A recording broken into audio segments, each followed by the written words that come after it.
Hello, c'est Quentin et bienvenue sur Bubble. J'espère que vous allez bien. Comment ça va les osios là? Les osios.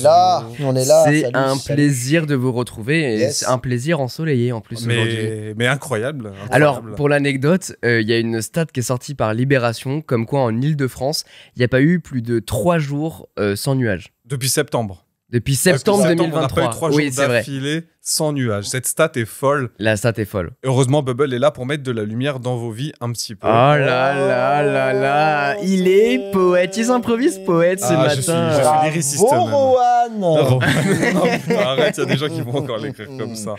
Ah mais en tout cas ça régale le petit soleil. Je sais pas comment ça se passe de votre côté sur la route, parce que vous allez avoir ça mardi matin. J'espère que mardi matin il fera beau, parce que Ouais. sinon On s'enjaille là sur la météo, là ça se Ouais, trouve, il fait grave. dégueulasse, il y a un rideau de pluie. En vrai, c'est exactement en ça. vrai, il fait soleil, mais il fait froid quand même. Hein. ouais, il mais fait froid, mais 0 degrés, quoi. il fait bon. Je préfère ces tours de montagne là très, très froid. On sait mais que sec. pour nos amis canadiens, c'est l'été, 0 degré, mais chez nous, Ouais. c'est les cailles. Hein. Aujourd'hui, on va avoir un petit peu d'actualité. On va parler de la Citroën Ami. Un petit peu de design avec des nouvelles collections. Enfin, c'est pas des nouvelles collections, mais on va en parler. Vous allez voir. Un petit peu d'actu tech avec Apple. On va parler de Porsche. Voilà, histoire de tout vous dire. Et puis, on va aussi aborder les 5 piliers d'un setup parfait. Il y a pas mal de choses à dire là-dessus. Et je sais que vous êtes très curieux sur les réseaux d'en savoir plus sur cette partie-là. Donc là, on va prendre le temps. On va se poser pour pouvoir en discuter. On Ça va enregistre être à- le truc le jour de la Saint-Valentin, j'ai peur du contenu qu'il va nous proposer. Mais Ah, c'est vrai, c'est la Saint-Valentin aujourd'hui. Vous avez prévu un truc Bah, avec vos dulcinés? Ah oui, un petit truc, voilà. Tu sais, après... Petit McDo Après, un flunch, on va fluncher nous ce soir. J'ai prévu, je vais faire un 5 au foot. il va- toujours aussi romantique. Il va tacler sa femme avec les Ah. crampons. Mais Petite vas-y, soirée c'est urgence. commercial, vos bails de Saint-Valentin. La petite soirée Ça coûte survoltée de Mathieu. En tout cas, un petit programme bien chargé. Et puis on en parle tout de suite.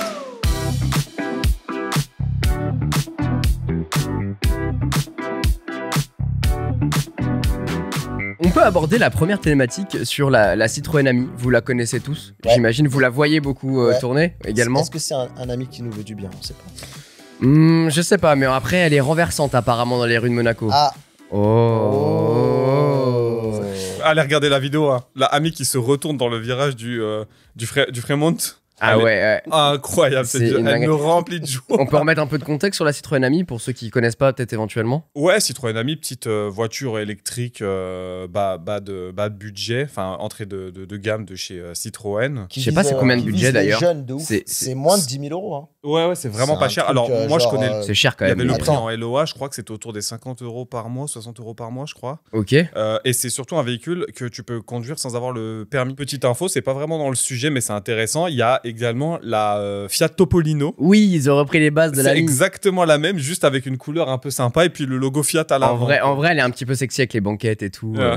Et pour le prix, les amis, 7 990 euros. Ouah, c'est cher sa TTC. mère. PPC. Mais écoutez, si vous avez cette petite Citroën Ami et que vous voulez vous faire kiffer, il y a un carrossier italien qui s'appelle Caislani qui a préparé un kit que vous allez pouvoir monter directement sur votre Citroën Ami pour reproduire les anciennes Citroën.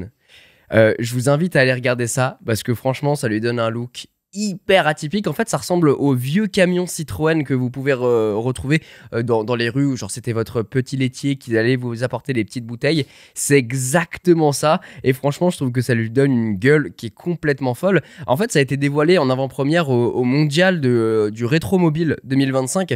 C'était juste là. Et bon alors, je vous cache pas que la Type Ami, comme ils l'appellent, complète, Wow. prête à rouler, elle est affichée à 11 390 euros hors taxe.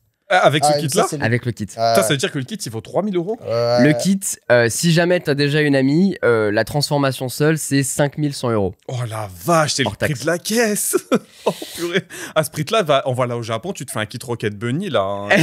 Tu vois ce que c'est Rocket Bunny Avec les Clémura, ailes qui ouais, ouais, ouais. déportent, les Le chevrons qui dépassent et tout. Le design. Mais ouais, par contre, en vrai de vrai, visuellement, j'aime bien. Ça rappelle le camion que tu mentionnais, c'est le type H. Ouais. L'énorme camion avec la Ok, grosse c'est ça le nom. calandre. J'avoue, j'aimerais bien rouler une fois C'est- pour voir ce que ça donne. C'est Je pense très que bizarre. je pense qu'en tant que daron de cette communauté, je pense que c'est rassurant, tu sais, par rapport aux deux roues. Au scooter, Le deux ouais, roues, je suis ça d'accord. fait Oui, flipper, tu te dis, il va chuter un moment ou un autre. Que là-dedans, bon, il y a un côté un peu sécurisant. Bon, il est dans une boîte. Il prendra un virage. Il va peut-être tomber, mais il sera dans la boîte. Et Tout va surtout, que c'est un truc qui est marrant, c'est qu'elle est symétrique. En fait, tu peux toutes les pièces, t'as l'impression que l'avant c'est l'arrière, la porte Oui, de c'est gauche vrai, et droite ouais. c'est les mêmes. Et du coup, la Pour porte minimiser droite, les coûts.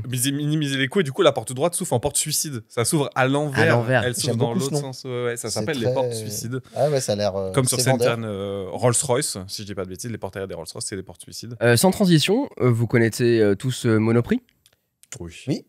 Eh bah, sachez que Monoprix Design se lance depuis un moment maintenant.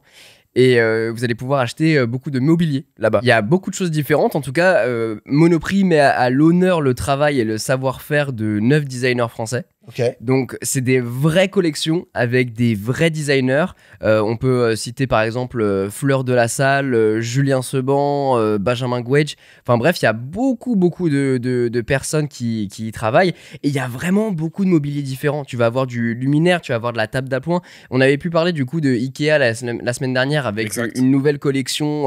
Enfin, ils reprennent un petit peu leur collection phare. Que j'ai vu en vrai et que d'ailleurs ça rend vraiment très bien. Ça Même rend en hyper vrai, bien. ouais, franchement. C'est une dinguerie. Et bah là, Monoprix, et moi, ce qui m'a choqué barre, c'est que Monoprix se lance aussi là-dedans. Donc il y a un vrai marché là-dessus. Et alors, ils reprennent des designs un petit peu insolites avec des formes organiques. Puis je pense qu'il va y avoir pas mal de collections qui vont tourner. Et on le rappelle, hein, on n'est toujours pas sponsorisé. Donc Monoprix, si tu passes par là. Ah ouais, n'hésitez Tu vois, pas. moi, je snipe direct. Admire On est l'envergure du sympa, hein, rongeur. mais N'hésitez pas. Bon, après, il y a un autre truc. Bon, là, vous le voyez pas sur le set, mais peut-être que vous l'avez vu sur les photos sur Instagram qu'on a pu publier. Mais Rewan, t'as une tasse Pantone. Ouais, tout à fait. Une tasse jaune, la meilleure couleur, bien Pan- évidemment. Pantone qui est un catalogue de couleurs. Ouais, tu peux c'est moi, je des. pense que un c'est peu le plus, truc américain. moi. C'est les couleurs de référence. C'est les nuanciers, ouais, les nuanciers exactement. Pantone Je pensais que c'était Pantone où le- tu vas avoir du coup, quand tu veux rénover un endroit, Ouais. et c'est notamment C'est pas utilisé par les architectes d'intérieur. Les services secrets américains qui sont dans le Pantone. Eh non, rien à voir Rien avec à ça, voir avec malheureusement. Le C'est fameux vraiment Pantone les. of Solace. Pas mal. Ah, merci beaucoup. T'as vraiment l'éventail de couleurs où tu vas pouvoir déterminer la couleur que t'as envie. Et d'ailleurs, je sais pas si vous connaissez, ça n'a rien à voir, mais Blime, qui est un service, c'est un site qui te permet d'acheter des peintures et peindre chez toi, quoi. Voilà, des peintures, je vous apprends rien. Ouais. Moi, c'est la marque que j'ai utilisée dans l'appartement pour pouvoir peindre mes murs d'une certaine couleur. Tu peux acheter chez eux directement des échantillons. Donc, tu prends c'est une sorte de. Des échantillons, Des vraiment. Ouais. petites boîtes. C'est des, Pas c'est avec les des... offres. Donc tu choisis en fait la couleur que tu as envie. Ok. Par exemple, il y a différentes teintes de bleu, tu vas pouvoir prendre les 3 teintes de bleu, de noir, etc.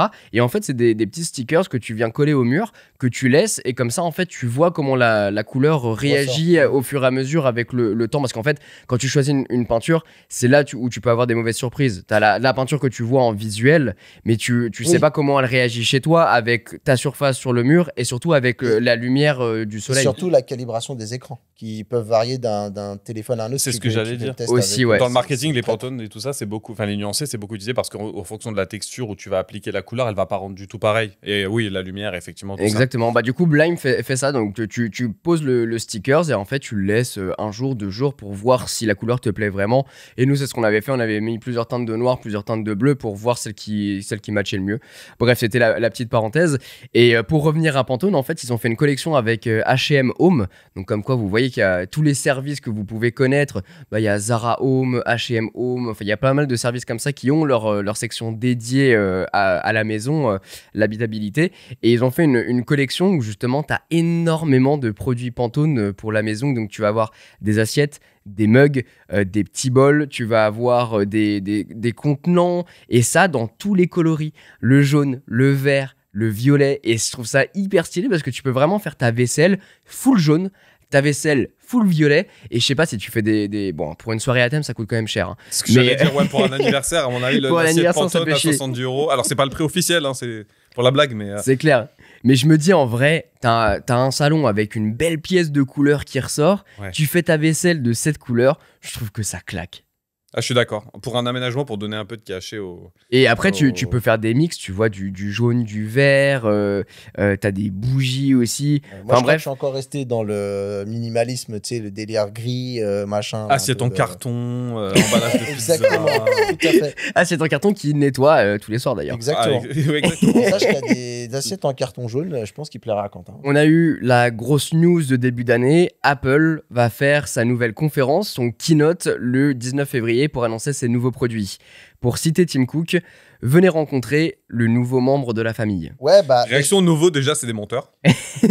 Pour commencer, Alors, il y aura peut-être un nouveau produit, on sait pas. peut-être.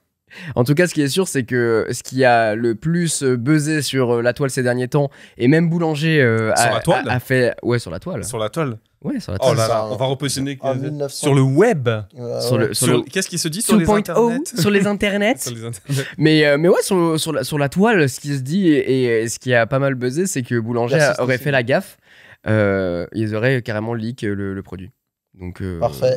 Ça, on parlerait Voilà. du nouvel iPhone SE, l'iPhone SE 4. Tim Cook, il Ok. dit Du c'est coup, bon, on annule tout. C'est bon, Et c'est pour fait. remettre dans le contexte, l'iPhone SE, c'est l'iPhone le plus cheap qu'on puisse trouver, ou en fait, Abordable. ouais, abordable. Entrée non, de gamme. Ouais, oui. Entrée de gamme, c'est quand même Apple. C'est- hein, c'est- faut pas- c'est- Ouais. oui, oui, oui. Voilà. Non, mais ça, c'est clair. C'est quand même Apple. Après, pour remettre dans le contexte de l'iPhone SE, c'est un produit qui, généralement, récupère les anciens composants des différents iPhones et tout ça.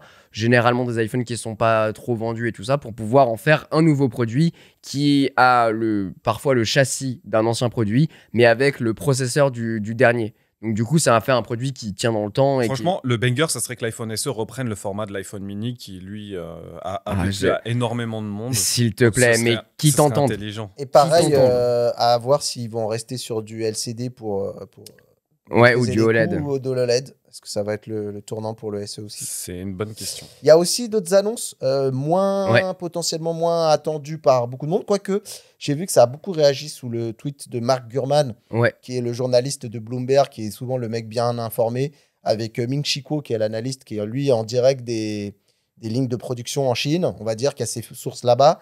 Mark Gurman, lui, il est plus proche du côté de chez Apple. Et en fait, l'Apple Vision Pro aussi pourrait peut-être avoir sa petite annonce. Et nous, dans les bruits de couloir qu'on a côté immersif, que je maîtrise bien, ça serait le support des contrôleurs du PSVR 2 Ok. sur l'Apple Vision Pro, ce qui manque cruellement un petit peu pour, Ah oui, développer c'est vrai, le ouais. Du gaming, dans la VP. Quoi. Ok, ça Ok. serait intéressant. Ouais, c'est vrai qu'ils sont un peu. Alors, pour l'avoir testé, Apple Vision Pro, c'est pas mal au niveau des mains. Par contre, ouais, niveau contrôleur, pour certains jeux, c'est quand même vachement plus pratique au Ouais. niveau du ressenti. Ouais. Il y a un autre produit qui serait annoncé, c'est soit une nouvelle version des AirTags, soit une nouvelle balise de manière générale. Le AirTag, pour mettre dans le contexte, c'est un petit tag que vous mettez dans votre portefeuille, que vous mettez dans un sac ou des choses comme ça, qui permettent de traquer en fait le produit et savoir précisément où il est. Ouais. Et ce qui est fort, c'est que bon, ça existe depuis très longtemps. Hein. Il y avait les tiles, je crois que ça s'appelait comme Ouais, ça. les tailles, ouais. Qui existaient. Bref, ils en ont fait plein. Et d'ailleurs, il y a eu un Et Samsung gros. aussi. Il y a eu des problèmes Samsung. avec des cas pas de harcèlement, mais les gens les mettaient sur les Oui, véhicules pour, ou traquer les les sacs gens, de leurs femmes ouais. ou de leurs ex, ce genre de choses pour les suivre et tout ça. Donc Apple, maintenant, il y a une notification quand tu as un AirTag ou Bah, dès le début, il y avait ça en Ah ouais disant ouais, il y a Ouais, un ils AirTag avaient qui pensé à ce vous problème-là. suit et Ouais. tout ça. Donc ça, ils y avaient pensé. Mais c'est vrai qu'il y a eu beaucoup de cas et je trouve ça ouf parce que bon, il y a beaucoup d'acteurs qui le faisaient déjà, mais il y a un tel engouement autour d'Apple qu'ils ont lancé le AirTag. Il y a eu énormément de produits dérivés.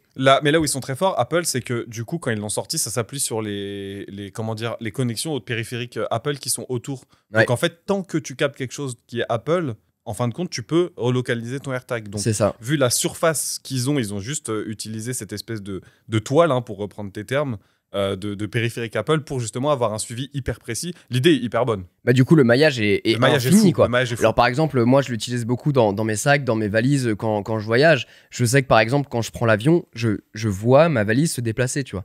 Et ça, je trouve ça ouf. Par contre, tu le dis bien, quand on sort de la grille, c'est terminé, bonsoir. Quand j'étais parti dans la campagne, à un moment, Tatooine, elle a toujours son petit AirTag sur elle, ça sur son collier, ça sur son harnais, et du coup, je sais où elle est. Dans la campagne, C'est ciao. t'as pas d'iPhone, C'est quoi. pas satellite Les non plus, sangliers, ils se baladent pas avec un iPhone SE. Donc, peut-être, hein, tu sais pas. Hein. Les fameux sangliers connectés, peut-être à la keynote d'Apple. Hein. Là, je t'assure qu'il y en avait pas. Et du coup, en fait, tu te retrouves avec un AirTag qui fonctionne pas, quoi. Enfin, il sert à rien. Il sert à rien. Et ça, c'est un petit peu le point, le point compliqué. Donc peut-être qu'on aura un AirTag avec une version GPS à l'intérieur. Ça va être géré, ouais. Curieux Ce qui de pourrait voir être ce pas qu'ils mal. rajoutent. Ouais, je sais pas si. Sinon, Starlink, peut-être à un moment ou autre, va gérer ces zones blanches.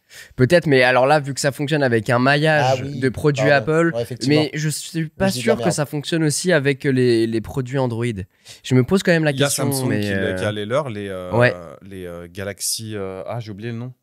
Galaxy Tag, je pense. Je pense à Galaxy Tag ou quelque chose comme ça. On est vers moi, mais c'est un truc. Mais surtout, en fait, le Mage, c'est intéressant parce qu'il y a des problèmes de conso aussi. Encore une fois, c'est des périphériques qui sont relativement petits. Si tu mets des antennes pour capter du signal satellite ou du signal internet de manière générale. Les smart tags. Pour être précis. Si tu mets ce genre de choses, tu vas forcément consommer plus. Donc, niveau autonomie, je suis pas sûr qu'un produit comme ça qui dure 48 heures, c'est pas génial en termes d'autonomie. Curieux de voir ce qu'ils vont en dire. Donc, voilà un petit peu pour ces petites actualités. Mais maintenant, passons au moment cyber. Un petit moment cyber, effectivement. Vous savez, dans le cadre de ce que je fais tous les jours, je suis devenu un peu le copain informaticien. Parce que bon... Rewan, j'arrive pas à envoyer un mail. J'arrive pas à mettre mon imprimante en Wi-Fi, on l'a fait un nombre de fois, c'est quelque chose. Mais j'essaie d'aider les gens de manière générale sur les bonnes pratiques de cybersécurité. Donc, outre les mots de passe forts, différents sur chaque site, faire attention où est-ce qu'on achète, enregistrer ses mots de passe dans le navigateur, ce genre de choses.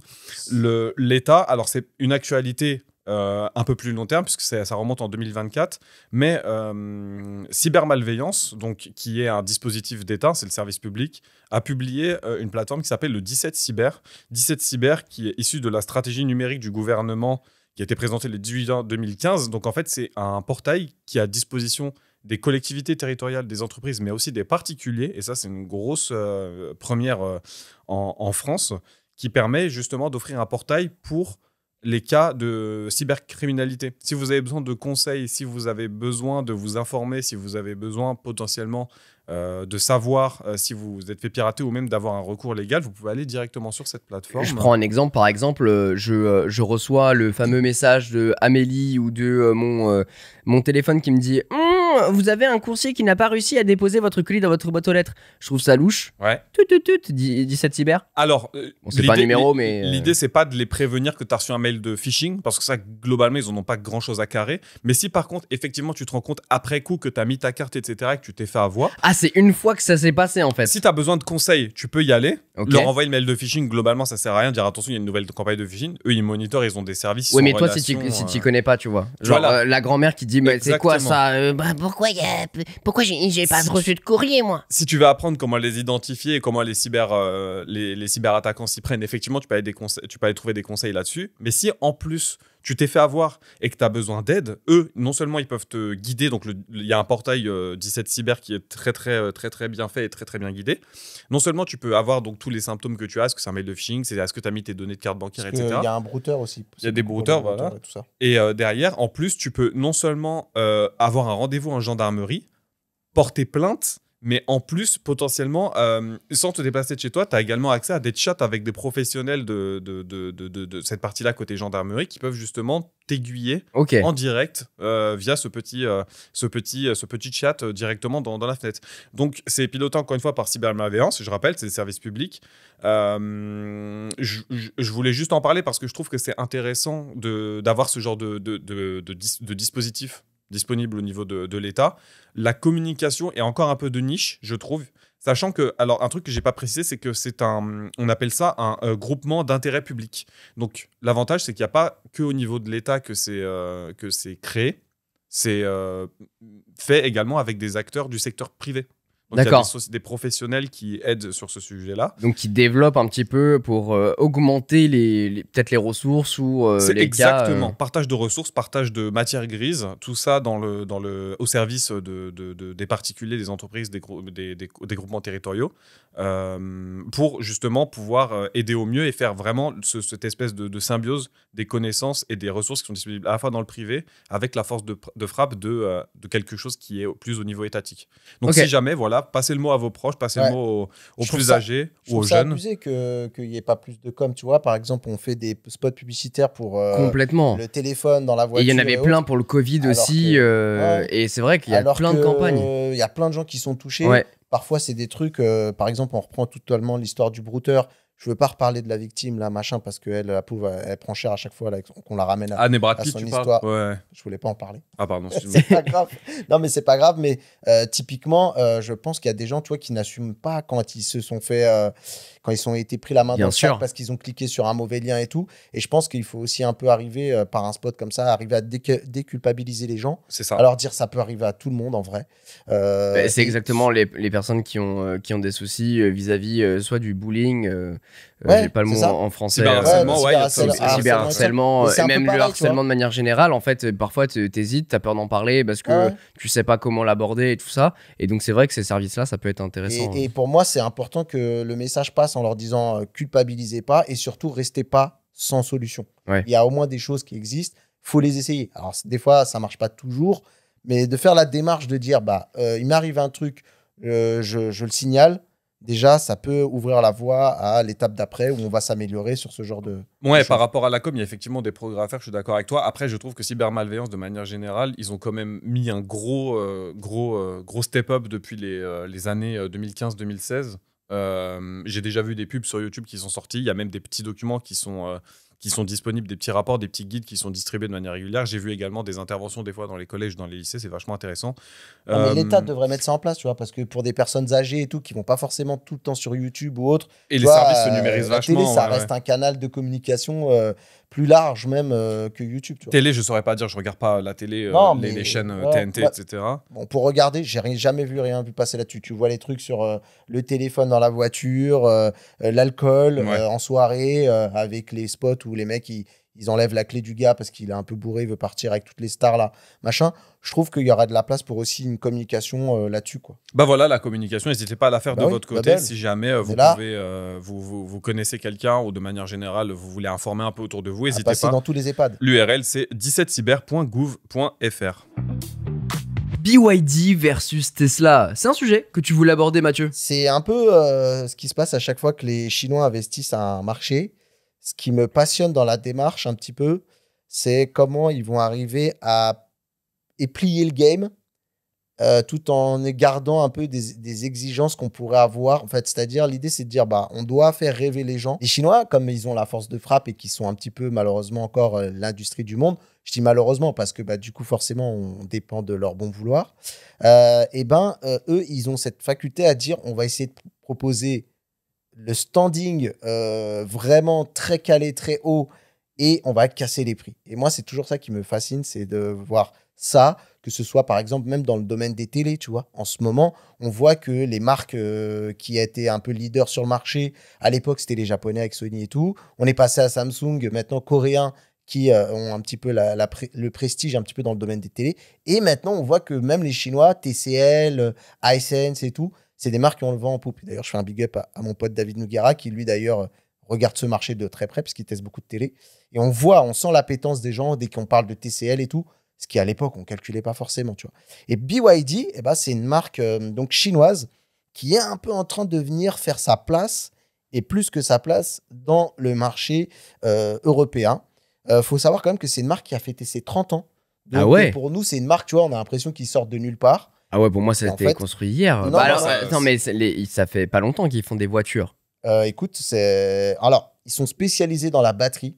Ils ont un peu le même... Oui, c'est ça, mais ça fait pas longtemps qu'ils font... Il me semble que justement, c'est ça, c'est qu'ils existent depuis longtemps, mais par contre, le marché de la voiture est récent pour eux. Moi, j'ai l'impression d'avoir entendu parler de ça hier, quand il y a eu toute la volonté de passer sur des véhicules. Il faut savoir quand même que, pour te donner un exemple, c'est clair, on va rentrer dans le vif du sujet, il y a 10 ans déjà, ils faisaient des voitures. Pourquoi ? Parce que tu vois, tu as Elon Musk qui avait été un peu interviewé sur l'arrivée de ce géant chinois. Et Elon Musk, lui, pensait qu'elle allait disparaître. Il disait non, mais franchement, qu'ils essayent même pas, ils vont se faire plier. Bref. Ouais, voilà. C'est ça, strat de com, ça, après. Et on va revenir après. Tesla prend cher face à BYD. C'est vraiment aujourd'hui, tu vois, celui qu'ils ont dans la ligne de mire parce que ils sont au taquet. Et donc, pour tout te dire, donc BYD, moi, j'ai pu tester déjà 2 modèles chez eux. Un modèle qui fonctionne de ouf sur ma chaîne YouTube, qui est la BYD U-Seal DMI, qui est la version hybride. Vraiment, c'est un SUV ou... C'est un SUV. Peut-être crossover de mémoire, je crois. Plutôt crossover. C'est un peu moins gros que le SUV. Ok. Mais typiquement, moi, tu vois, c'est un peu ce que j'ai avec ma Kia Niro. Pour ceux qui voient un petit peu, c'est une espèce de Kia Niro, voilà, équivalence en termes de gabarit et tout ça. C'est-à-dire que c'est moins balèze qu'un SUV, mais c'est plus gros qu'une berline. Quoi. Ouais, c'est entre les deux. C'est pas du 3 volumes, ouais. Voilà. Et donc, BYD, j'ai testé aussi également leur modèle 100% électrique qui a fait 530 chevaux, qui est à la Scion. C'est que de l'électrique ou là, c'est de la full électrique. Ouais, c'est ça. BYD, c'est... Non, il y a la Scion DMI que j'ai testé, qui est une hybride rechargeable. Ah, d'accord, donc, ok. Tu fais, je sais plus combien de mémoire, 100 bornes en électrique. Ok, mais ils font les deux. Je dis ça de tête, mais voilà. Mais après, tu as un moteur à essence. BYD, ils sont très, très chauds. Ils investissent à mort dans le marché aussi européen. Parce qu'il faut savoir qu'en Chine, BYD, c'est 70% de leur part de marché. Ça veut dire qu'ils ont vraiment le marché domestique. Et je vous rappelle, hein, les Chinois, c'est 1,5 milliard de population. C'est leur truc, c'est leur marché à eux, c'est 70%. Donc, en fait, ils sont dans une marge de progression, de conquête. Ils doivent aller conquérir l'Europe, l'Amérique potentiellement et autres. Mais ils ont déjà des fondations très solides de par leur part de marché sur le secteur chinois, parce que 70% d'un milliard 5, pardon. Et on va en revenir par rapport à Tesla. Déjà, c'est un premier, on va dire, coup stratégique qui place BYD, par exemple, un peu plus confortable que Tesla. C'est-à-dire qu'ils ne sont pas dépendants déjà d'un marché qui est énorme. Franchement, en vrai, eux, ils vivent dans le marché chinois depuis un bail. Et ils se portent très bien. C'était un peu comme Huawei à l'époque. Oui. Tu vois, sur le marché, nous, on voit le marché Europe américain, mais c'est vrai qu'en fait, le marché chinois à lui seul est tellement colossal qu'en fait, même s'ils existent là-bas, et bah d'ailleurs, en fait, c'est ce qui s'est passé. C'est que BYD était uniquement là-bas, et quand ils ont commencé à s'exporter en France, c'est là qu'on a commencé à en entendre parler. Mais il ne faut pas oublier, en plus, il a très bien dit Mathieu tout à l'heure, c'est l'industrie du monde. Donc, à force d'avoir la partie infrastructure, tout ce qui est construction, fabrication, etc., bah, au bout d'un moment, ils apprennent comment ça fonctionne. Complètement. Donc, et ces technologies-là, faut pas se leurrer, ils les récupèrent. Et puis même, je veux dire, tout est construit chez eux. Donc même une Tesla est construite dans le village à côté. Donc en fait, ils ont tout. Il y a la main d'œuvre, il y a l'infra, il y a tout. Rappelez-vous que nous, on a 2 paradigmes. Hein. Nous, on a la propriété intellectuelle. Eux, la propriété intellectuelle, c'est open source. C'est open bar. Eux, ils se servent. Hein. Non, mais sans aller sur ce sujet-là, au bout d'un moment, à force de faire, bah, tu sais comment faire. Quoi. C'est ça. Bien sûr. Et d'ailleurs, comme je te disais la dernière fois, les Chinois disent on copie pas, on améliore même. Pour te dire dans le mood dans lequel ils sont. On va voir, peut-être. Ils vont le prouver. Quoi qu'il en soit, moi, pour avoir testé en termes de standing, franchement, c'est de ouf. Alors, je ne roule pas dans des grosses caisses. Moi, j'ai une belle Kia Niro, tu vois, premium plus, parce que j'ai réussi à avoir un prix pas cher, parce que c'était une voiture de société, machin, tu vois. Et donc, du coup, pour l'instant, ma location me coûte pas super cher parce que j'ai des bons plans. Mais et pour avoir testé les BYD, franchement, c'est haut niveau. Des beaux intérieurs cuir par rapport à Tesla. Alors moi, ma Kia, c'est un ancien modèle, donc j'ai pas des grands écrans de fou, mais là, tu as un superbe écran façon Tesla, rotatif, paysage, portrait, bref, tu as tout le standing d'une très belle voiture super équipée pour des prix qui sont assez flippants, 40 000 €, tu vois, pour des vrais standings genre haut de gamme, tu vois, voilà. Sachant que de base, je vous le rappelle, parce que 40 000 €, ça reste une très grosse somme. Mais de base, les voitures électriques, c'est ces prix-là hein, à peu près. Hein. Même les voitures les petites merguez, on va dire, électriques, ça démarre à 20 000 €. À part la Dacia Spring qui est un peu qui a été taillée pour. Ce qui est à 10-12 000 balles qui peut monter très vite. Mais tu vois, moi, j'avais été voir pour une Zoé, c'était 20 000 balles, tu vois. Une Zoé, quoi. Électrique. Bref, mais ce que je voulais vous dire, c'est qu'ils ont frappé encore un grand coup cette fois-ci parce qu'ils ont fait une annonce ce mois de février. Ils ont annoncé une conduite autonome. Qui ne sera pas en full France. Autonome ou... apparemment, full autonome qui s'appelle God's Eyes, donc œil de Dieu en français. Hein donc, les yeux de Dieu. Ouais. Mais attends, mais c'est pas le nom de l'IA dans Fast and Furious là? L'œil de Dieu, l'IA de surveillance, le truc comme ça. Pas la ref, moi. Ah, je sais Dans pas. Fast Je suis and arrêté Furious 9 à ou un Fast truc comme and ça. Furious, À la fois. Tokyo Drift. Alors, Moi, il y le a 9, je l'ai pas, mais. Fast and Furious, il n'y a rien de canon pour moi à partir du 5. Fast and Furious, ça s'est arrêté au 5 de toute façon. C'est clair. Parce que quand c'est devenu les Avengers en voiture, faut arrêter. Mais il me semble que c'est le nom de l'IA qui surveille tout, en mode qui peut pirater n'importe quel périphérique et tout. Ça se trouve, c'est ça. Hein. Ça se trouve peut-être que derrière, C'est Je trouve qu'ils sont rappelle-toi. inspirés. on voit les Chinois comme les grands méchants qui espionnent nos données et tout ça. Donc ça se trouve Rappelle-toi, possible, on ne copie pas, on améliore. ça. Ouais, enfin, faut bien avoir des données pour On améliore. copier, mon bon monsieur. On améliore. Donc, ce qui est assez intéressant, c'est que donc ce fameux système full autonome qui est présenté, il se décline en 3 versions et vous allez voir que c'est ultra smart parce que c'est adapté à chaque différent segment du marché. L'entrée de gamme, qui est la God's Eyes C, c'est vraiment une conduite autonome qui va être réservée, c'est-à-dire que c'est pas un truc élitiste, c'est pas un truc, c'est pas une mise à jour comme chez Tesla qui va coûter aussi peut-être une blinde, tu vois. Là, c'est disponible pour les modèles entrée de gamme comme par exemple la BYD Seagull, c'est Ils pas simple. kiffent en fait les noms d'animaux. Ce que j'allais dire, Sea Lion, c'est le loup de mer. Ouais. Ouais. Donc, qui ressemble à un espèce de comment dire, de phoque. De phoque. Seagull, c'est la mouette. c'est la mouette. Ouais. La Dacia Mouette, j'adorerais avoir ce nom-là pour les grave, segments tu français. m'étonnes. Cette version entrée de gamme, elle va se composer de 12 caméras avec des capteurs à ultrasons. Ensuite, on a la version donc milieu de gamme, donc qui est le God's Eyes B. Et elle est composée d'un lidar qui va pouvoir aussi gérer 300 opérations, Tera opérations par seconde. Et ensuite, on passe au modèle haut de gamme, qui, elle, est le God's Eyes A, qui, elle, va gérer 3 lidars, qui a 3 lidars à l'intérieur et qui va pouvoir gérer 600 Tera opérations par seconde. Globalement, il y a différentes versions et dans ces différentes versions, on va avoir des packs avec des technologies un petit peu différentes pour monter en gamme et du coup avoir plus de technologies embarquées C'est ça. sur la visibilité, On le sur voit, L'entrée de gamme, c'est de la caméra standard avec de l'ultrason. Et l'autre, on passe après au sur lidar. du lidar, sur des trucs Le comme lidar, ça. je vous rappelle, c'est ce qu'on trouve aussi notamment sur les iPhones très haut de gamme de Ok. chez Apple. Après, c'est sûr que ça pose des questions sur législatives, sur est-ce que on va pouvoir l'importer dans différents pays. Bon, c'est ce que connaît Mercedes, ce que connaît Tesla, ce que connaît déjà pas mal de constructeurs sur la faisabilité dans un marché, quoi. Et d'ailleurs, pour info, tu vois, Elon Musk aussi a fait des annonces sur la voiture autonome, full autonome. Et d'ailleurs, ils ont fait une Cybercab. démo et eux-mêmes, ils ont même fait une démo là avec une Tesla, avec les Tesla en full autonome dans les usines. C'est-à-dire que tu sais, à l'époque, quand ils fabriquent une voiture, tu as quelqu'un qui rentre dans la voiture pour l'emmener vers, je sais pas, le conteneur ou un truc comme ça. Là, la voiture, il va toute seule. Mais Tesla n'utilise pas de lidar. Ils n'utilisent que des caméras, que des capteurs Et de l'intelligence l'IA. artificielle. Voilà. Et là, ici, il y a le lidar, ce qui est un petit peu, on va dire, le truc le plus haut de gamme en termes de détection. Oui, qui rajoute voilà. en tout cas de la Voilà. qualité, Ouais, de la profondeur. Et ça coûte une blinde. C'est pour ça que d'ailleurs Tesla l'a pas mis, c'est parce que ça coûte très très cher. En gros, en tout cas, ce qui est cool, c'est que avec cette annonce, BYD va faire une démocratisation de cette technologie sur toute la gamme, c'est-à-dire que potentiellement, et ça a l'air de marcher parce qu'ils ont fait apparemment des tests sur circuit de jour, de nuit, et ça a super bien marché. Contrairement à Xiaomi où ça a moins bien marché. Tu m'étonnes. Effectivement. Xiaomi qui avait fait leur tentative de voiture électrique et il y a eu des gros problèmes de fiabilité. Hein. Pour ceux qui ne sont pas au courant, il y a eu des pannes de freinage. C'est une voiture électrique aussi. Hein. Ouais, full Moi, électrique. Ouais. Par rapport au circuit, ce que j'ai vu, le mec, vraiment pilote pro sur circuit et tout, il a une panne de freinage en ligne droite. Il est parti s'exploser dans le bac. On va voir. Et en gros, donc il y a le lidar qui va apporter une meilleure précision. On a beaucoup de flexibilité et d'évolutivité des versions. Ça veut dire qu'ils vont pouvoir les faire progresser. On a aussi, donc, comme je vous ai dit, des performances qui ont été démontrées sur circuit apparemment et validées. Donc, on est vraiment sur quelque chose de concret.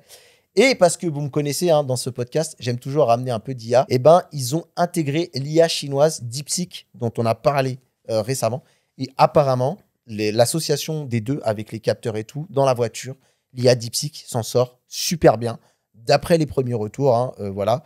Et aussi également, ils ont une maîtrise totale du processus. Voilà. Ça veut dire que si ça commence à manquer des pièces, ils vont pouvoir s'adapter rapidement, pouvoir pivoter, etc. en fonction de la demande. Et ça, c'est bon. L'objectif, ça va être de combler le retard sur la conduite autonome face aux concurrents. Et en fait, honnêtement, donc, Tesla, c'est très, très compliqué. Et juste pour vous donner un petit peu rapidement quelques chiffres très rapides pour faire le distinguo avec Tesla, il faut savoir que BYD, aujourd'hui, c'est 1,5 million de véhicules vendus électriques contre 500 000 Tesla.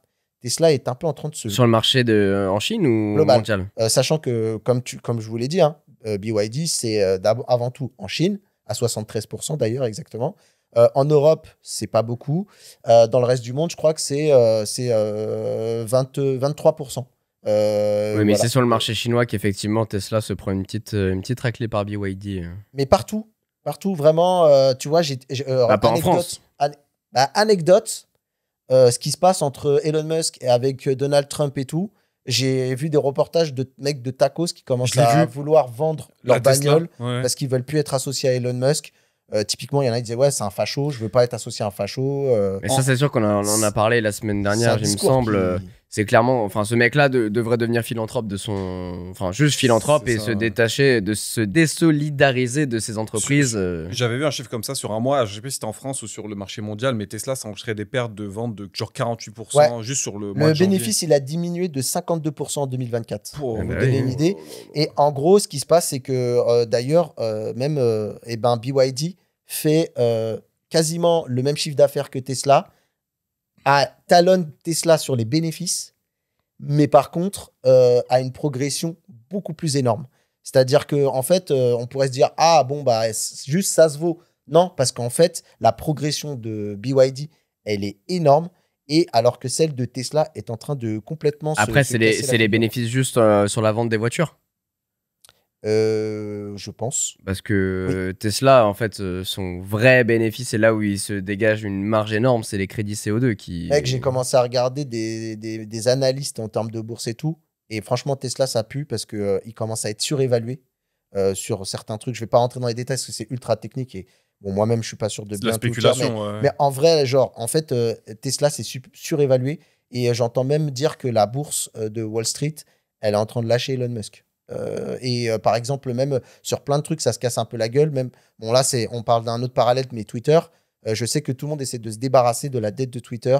Voilà, ça pue un peu. Mais vous savez quoi, je pense qu'on fera un sujet sur Elon Musk parce qu'il y a beaucoup de choses à dire sur les différents sujets. Ouais. Et là, c'est vrai qu'on commence à rentrer dans des failles spatio-temporelles et ça, le podcast, il va durer très longtemps. Mais en gros, ce que tu envoies par rapport à BYD, moi, ça me fait un peu les annonces Redmi, enfin Xiaomi à l'époque. C'est en mode, ouais, on a un nouveau processeur plus rapide, on a du traitement, on a davantage de RAM, on a un appareil photo 100 mégapixels. Mais au niveau du logiciel, les gens sont quand même chez Apple. Parce que la fin du truc, c'est quand tu es chez Tesla, tu as le logiciel, tu as et tout puis, ce qui est différence chinois-américain. Pour moi, il y a un truc culturel qui est... Tu peux te dire que tu as une carte graphique avec des puissances de calcul de fou, etc. Si derrière ton jeu il est moche, peu importe que tu aies une carte graphique avec 1000 teraflops de traitement ou 200, tu vois. Pour conclure, moi, franchement, je vois plutôt BYD aujourd'hui comme un Huawei, tu vois, de l'époque où il se plaçait top 3, top 2 et qu'il allait menacer Apple. Et vraiment, aujourd'hui, tu vois, BYD, ça fait peut-être sourire beaucoup de monde. C'est un peu, c'est la petite bagnole chinoise.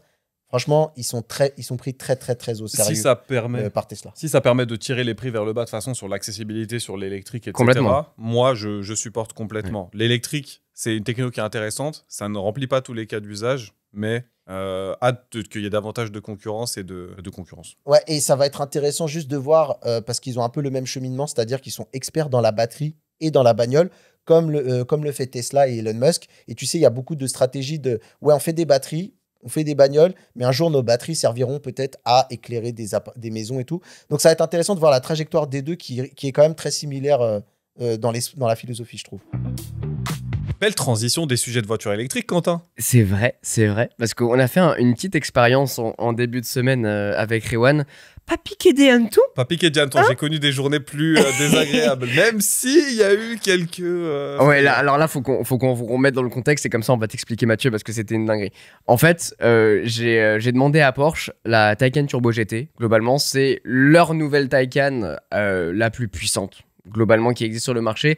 Ils ont voulu faire un cas de science clairement avec cette voiture. Le flagship électrique chez Porsche. C'est exactement ça. Et pour vous remettre un petit peu dans le contexte, il y a quelques mois, je suis allé dans les usines de Porsche et tout ça, vous le verrez dans une vidéo dédiée. Donc c'est pour ça que je vais pas trop m'étaler non plus sur le sujet. On va juste faire un petit peu d'inside et d'anecdotes ici que vous aurez pas dans la vidéo.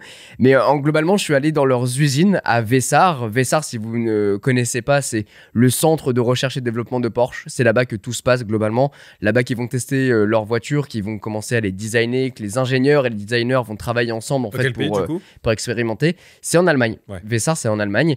Et ils ont leur partie recherche et développement. Ils ont des bureaux. Ils ont aussi un circuit sur place pour tester leur bagnole. Les mecs sont des tarés. L'Allemagne et les voitures, de toute façon, c'est pas les derniers. Et en plus, bah, du coup, c'est vraiment chez Porsche, quoi. C'est la maison, c'est l'Allemagne. Si vous ne savez pas, Porsche est allemand, mais je pense que j'espère quand même tout le monde le sait. Je pense, bon, Porsche, voilà, faut pas abuser. Ouais. Quoi qu'il en soit, je suis allé là-bas pour faire deux choses.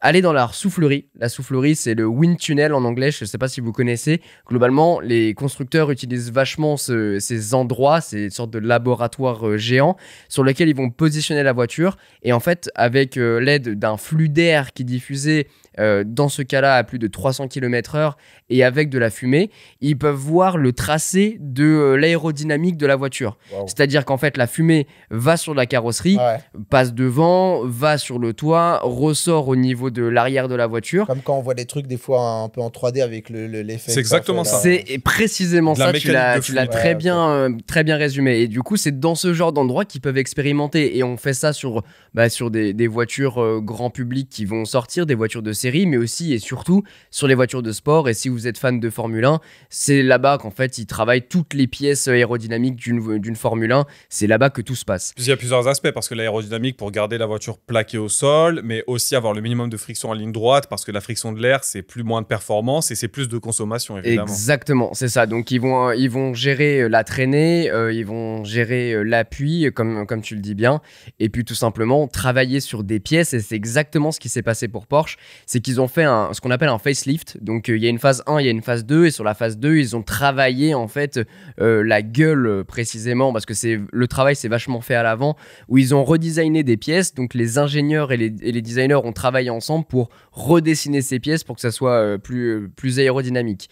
Et effectivement, ça veut dire que la complexité, c'est il faut que ce soit beau et il faut que ce soit performant. Et c'est exactement ça, tu l'as super bien résumé. Et ça pose une question forte, surtout sur une voiture électrique, c'est que en faisant ce travail-là, déjà tu as une plus belle gueule, mais surtout tu gagnes vachement d'autonomie. Et c'est le problème de la voiture électrique aujourd'hui. Ouais, c'est clair. Cela mis de côté, la Taycan Turbo GT, c'est juste la version extrême, comme je vous le disais. Et en plus de ça, tu peux rajouter un pack encore plus extrême qui s'appelle le pack Vessar, qui a plus de carbone un peu partout, un aileron fixe en carbone derrière absolument énormissime pour vraiment créer de l'appui et plaquer la voiture au sol.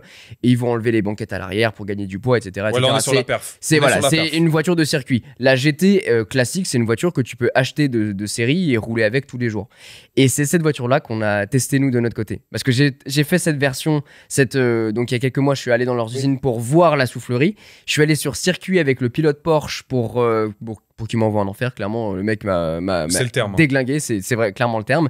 Et en fait, dans ma vidéo, pour vous donner un peu de contexte, je veux mettre cette partie-là un peu plus, c'est pas technique, mais bon, on va dans les usines, on découvre, on parle avec les ingénieurs. Recherche et développement, ouais. C'est ça, pour voir d'où vient la technologie. Et l'idée, c'est de faire le parallèle un peu design cool en essai-route, ce qu'on a fait du coup en début de semaine, et le parallèle en labo pour voir un petit peu les insights chez Porsche. Et je trouvais ça intéressant de faire ce parallèle, c'est ce que j'ai déjà pu faire chez Dyson en testant le produit chez moi et en allant dans leur labo voir comment ils ont bossé sur le produit. Et en début de semaine, déjà je vais chercher la voiture, j'en ai pour 1h30 dans les bouchons tellement c'est un enfer sur terre le Val d'Oise. 1h30 pour 8 km, on rappelle. Hein. Ouais, clairement, ouais. Pour 8 km. Donc c'est abusé. C'est la et oui. Et le pire dans tout ça, c'est que ça fait cette vidéo, je travaille dessus depuis 5 mois. Et là, on a réussi à trouver le créneau depuis 1 mois, un truc comme ça avec Porsche. Je me dis trop bien, ça y est, on va se régaler et tout. Rewan pose sa journée, je fais en sorte de libérer tout ce qu'il faut pour pouvoir tourner à ce moment-là. Et là, arrive un nouvel acteur, Météo France. C'est exactement ça. Je vois la veille du tournage, je vois 90% de pluie.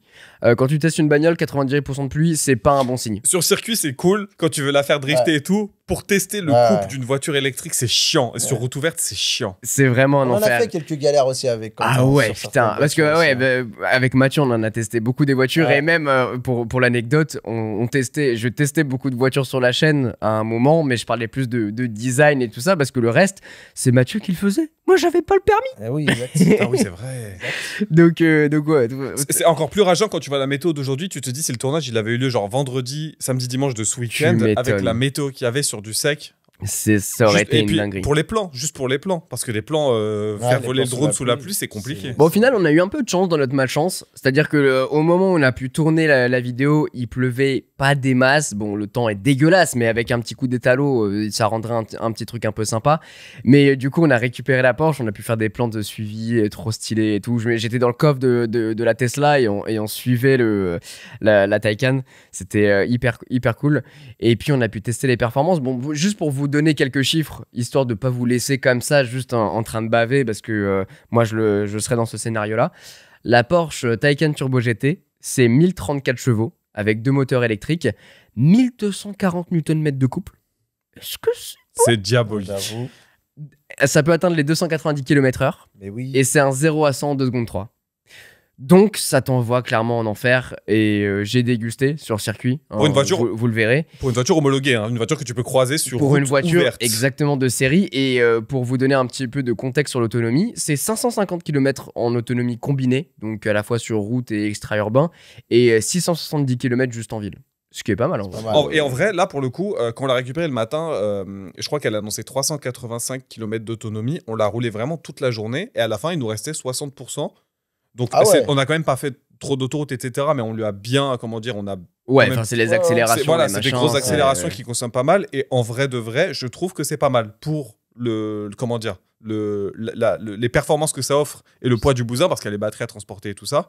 On est quand même sur quelque chose d'honorable de la part de Porsche. Mais juste pour savoir, parce que tu te rappelles, on avait testé la modèle Y. Ouais. Quand on faisait les accélérations, tu te rappelles là, la sensation dégueulasse, le cœur qui C'est s'accroche. génial, j'adore ça. Mais du coup, sur la Porsche, c'est pire, non?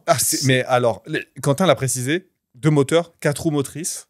Il y a en plus, au palette, tu peux activer t'as les attack mode. Donc en fait, tu peux la mettre en mode, genre tu déverrouilles encore 70 chevaux. Alors je sais pas si tu peux aussi sans les C'est 70 ça. chevaux de plus quand t'as déjà 1000 bourrins dans le capot. J'ai employé le terme diabolique. Je pense que c'est le mot. C'est de la téléportation. C'est de la téléportation. Ouais, de ouf. Et alors après Le sur radar, il a celle-là, même pas le temps de. ouais, et j'en ai parlé avec le mec à qui j'ai rendu la voiture chez Porsche. Je lui ai dit quand même par rapport parce que j'avais déjà testé une Taycan, la Gran Turismo, je lui ai dit putain, franchement ça envoie sévère quoi. Et puis du coup t'as les pneus qui glissent, t'entends enfin bref, c'est un truc de dingue. Et le mec me dit ouais mais c'est beaucoup plus puissant, c'est Il y a une arme, 300 c'est une arme de guerre. Il y a quasiment 300 chevaux de plus que sur la version qu'on avait testée déjà il y a Ouais. 1 an maintenant. Ça commence à faire beaucoup de chevaux. C'est Même sur du c'est mouillé, je peux colossal. vous assurer que ça fait bizarre. Donc, ça, c'est dans la petite pochette bien fermée. Vous avez les insides, les autres ne le savent pas encore. Donc, cette petite Porsche Taycan Turbo GT, il va y avoir un sujet complet sur la chaîne. Vous allez voir ça, c'est bien sympa. Et puis, il y aura les 3 axes. Et c'est sur route, un petit peu de soufflerie et puis du circuit. Ça va rendre pas mal. Ça va Et être genre pour- le titre, on a fait Paris-Porto en 2 heures, quoi. C'est ça. Alors, ouais. Au niveau autonomie, je crois pas que ce soit encore viable. Par contre, t'as peut-être, pour ceux qui souhaiteraient la commander chez leur concessionnaire Porsche, est-ce que tu peux nous donner T'as un lien le affilié? Alors, j'ai pas le lien de parrainage malheureusement, mais je vous laisse l'acheter par vous-même. Ça serait bien. C'est pas un problème. La version qu'on a testée, c'est Oui, ça celle-ci, Frérot oui, celle-ci. 270 000 €. Allez. Voilà. Éligible à la prime à la conversion? Ah bah La non, prime non, écologique. non, non, C'est le non, non, prix non, d'une non. baraque, quoi. C'est le prix d'une baraque. C'est le prix d'une baraque. C'est Et en vrai, n'importe alors, quoi. bon, encore une fois, petit inside.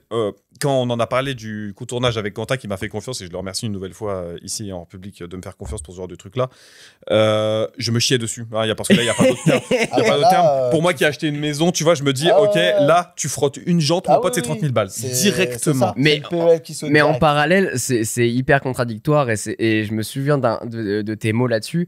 Bon, déjà, t'as une voiture très très chère entre les mains qui a un couple, mais pas possible. Enfin bref, c'est une voiture de course clairement. Mais en même temps, ça se roule n'importe, C'est enfin comme au si quotidien doux. quoi. C'est si doux à c'est conduire. fluide, il y a aucun problème, T'es c'est isolé de la route, tu t'entends rien, le moteur Et fait vous pas de aviez bruit. des regards, beaucoup des gens. Ah ouais, ouais, qui- ah ouais, non, par contre, ça, ouais. vous Alors, êtes les stars. surtout que la voiture, elle avait une config un peu particulière, c'est qu'elle était violette de l'extérieur avec des Allez. jantes en bronze. Modèle Fast and Furious, quoi. Mais je me demande si le violet s'appelait pas le Midnight Purple ou un truc comme ça. Je sais pas, j'ai ce nom dans la tête. Allez, Mais en Tokyo tout cas, Drift. ouais. Déjà quand même une grosse voiture. Hein, c'est quand même un beau bébé. T'as une couleur qui est assez tape à l'œil, qui est quand même sombre, Bah oui. mais qui n'est pas habituelle. En plus, dans la grisaille, tu voyais vraiment que des véhicules noirs, blancs, gris. Puis t'as cette espèce d'ovni Bah ouais. violet qui passe dans la rue. Et on a croisé la police et la gendarmerie pas mal de fois sur le trajet. Jamais les mêmes, mais régulièrement en mode qu'est-ce que c'est que ça, putain, mais qui les ralentit, qui passe à Vous avez de la côté. chance, vous n'êtes pas fait contrôler parce qu'ils juste pour voir la voiture. Ah, ben on Ouais, était en ouais. règle après. Eh ben, a- on attend, on en a vrai, respecté on le attendait code que de la ça. route. Non, mais Ouais, moi, je suis c'était calme, marrant. tu vois, je veux en voir de plus près, je vous arrête. Ah ben là, Ouais, je leur dis, non, messieurs, laisse-moi. dames, mettez le radar, on fait un 0 à 100 et puis on voit combien vous relevez. Il n'y a pas de problème. Si la gendarmerie veut nous sponsoriser, Ah, n'hésitez c'est clair. Mais en tout cas, ouais, c'était une bête d'expérience. Et vous allez. Maintenant que vous avez tout ça en tête, gardez-le et vous irez sur YouTube. verrez Vous la aurez les images. Ouais. Et Qui là, parle plus que vous les verrez. mots. Ouais. Mes chers osios, on va parler du setup parfait. Et pour ça, je vous ai préparé les 5 piliers fondamentaux par rapport à ça. Ce que j'ai aussi appelé la règle des 5 E. Équilibré, évoluer, éclairé, éloigné et épuré. Voilà les 5 piliers d'un setup parfait. Et on va parler un petit peu de la partie ergonomique pour vous donner quelques conseils si jamais vous êtes en télétravail, si vous bossez beaucoup de la maison ou même tout simplement au bureau pour optimiser votre espace au mieux et vous sentir le mieux possible. Parce Ouais, que c'est vrai que... Ou en déplacement, même. Ou en déplacement, ouais, mais alors là, c'est plutôt adapté pour les bureaux parce que c'est vrai que Il y aura du pour déplacement. avoir la. Déplace ton bureau. je vois ce qu'il veut dire, je vois là où il veut Forceur, venir. tu peux m'appeler forceur, t'as le droit. Mais c'est vrai que il y a 2 principes, enfin, bon, il y en a 5, mais c'est vrai qu'il y a 2 thématiques phares. C'est déjà le côté ergonomique, avoir le meilleur setup possible chez soi pour se sentir bien, parce que c'est vrai que le plus gros problème là-dedans, c'est quand on travaille longtemps, on va pouvoir ressentir des douleurs, etc. Donc Ouais. là, je vais vous donner juste quelques axes, histoire de préparer ça au mieux et que vous puissiez vous sentir le mieux possible. Et après, on va vous donner quelques petites recommandations de produits et nous, un petit peu notre setup parfait par Toujours rapport pas à nos usages. sponsorisé. Ouais. Toujours pas sponsor, mais ça fait toujours plaisir. Bon, déjà, un petit peu de contexte. L'ergonomie, c'est l'étude des interactions entre l'humain et la technologie. Oui. Voilà, donc c'est Et optimiser c'est au moyen. mieux. Ouais. Voilà, ça, optimiser au mieux ce qu'on a autour de nous pour être le plus confortable, le plus efficace et le plus sain possible. Ouais. Et en ça, on va venir au premier pilier qui est la posture. C'est un petit peu les rudiments, hein, C'est la base. clairement. C'est la base avec l'avènement du télétravail, de toute façon. C'est ça. C'était déjà le cas pour les employés de bureau à l'époque, mais maintenant, c'est nécessaire de bien s'équiper à la maison. Ça devient crucial et puis effectivement, puisqu'on est à la maison, autant en profiter pour faire un bête de trucs et pas forcément financièrement parlant, c'est pas forcément cher, c'est juste des petites optimisations qui vont faire toute la différence. Et- Déjà, Et c'est de l'investissement. Si pour les Ouais. télétravailleurs, ma team télétravailleurs Zoo qui nous écoute, on passe 8 heures minimum au bureau à travailler, autant le faire en étant bien installé qu'en étant confort. complètement. Et la base commence avec la chaise et le bureau. Déjà, en fait, ce que vous voulez avoir, c'est les genoux et les coudes à 90 degrés. Ouais. Donc, quand vous vous positionnez par rapport à votre bureau, en fait, imaginez un angle droit au niveau de vos bras et de vos genoux et vous serez bien. Déjà, à partir de là, vous serez dans une bonne posture, histoire d'avoir le dos droit et d'être bien positionné. Si jamais vous n'arrivez pas à poser les pieds par terre, ce qui peut être le cas de certaines personnes, mettez un cale-pied, un repose-pied. Un repose-pied. Et ouais. même de mon côté, et ça va être l'une de mes recommandations, j'utilise un rouleau pour le dos. Tu sais, les rouleaux de massage là, une fois on a acheté ça histoire de tester, voir ce que ça donne pour le dos, pas du tout. C'est vrai. Ça n'a jamais eu cet usage-là. Directement, je l'ai mis par terre, j'ai dit c'est pas mal C'est ça. un bon- Je l'ai mis sur mon bureau. Alors moi ça fait une semaine que je l'ai acheté, j'étais chez Ikea le week-end dernier, j'en ai acheté un. C'est pas un rouleau, moi j'ai vraiment pris le truc, l'espèce de petite plateforme. Le repose-pied, ouais. Le repose-pied, le vrai repose-pied. Moi j'ai tendance naturellement à beaucoup croiser les pieds et à Ouais. les croiser, à mettre, vous savez, le pied sur le genou. Donc Enjambé, ouais. enjamber vraiment ouais. le pied. Et c'est mauvais parce que tu te tasses le dos et tout. Depuis que j'ai le repose-pied, je vous jure, j'ai perdu ce réflexe-là, c'est fou. Et ben, c'est que je suis exactement à ça que ça grand. sert. Et le problème, c'est que quand je mets ma chaise en position haute qui ne me satisfait pas, c'est encore pas assez haut, j'ai quand même les jambes relativement, comment dire, je suis pas confortable en fait, j'ai pas les jambes dans la bonne position. Le fait de l'avoir remonté, je peux me mettre effectivement en 90-90 et j'ai plus l'envie de jouer. Donc, tacitement, je me sens mieux. Et effectivement, pour le dos, je suis en bien meilleure position qu'avant. Et pour moi, l'avantage justement du rouleau par rapport au repose-pied classique, c'est qu'en plus, tu peux jouer en fait avec tes pieds. Et oui, et c'est pour donc, ça que du je l'ai coup, pas pris. ils ont une occupation. C'est clair, moi, je ne voulais pas pouvoir jouer, Ok, je voulais être en d'accord. position statique et pas avoir l'envie de gigoter. Parce Bah, que c'est marrant parce je que suis moi un gros justement gigoteur. j'ai besoin de ça. Enfin, du coup, ça me permet de compenser et Ouais. d'avoir un petit mouvement en Je permanence. comprends, ouais.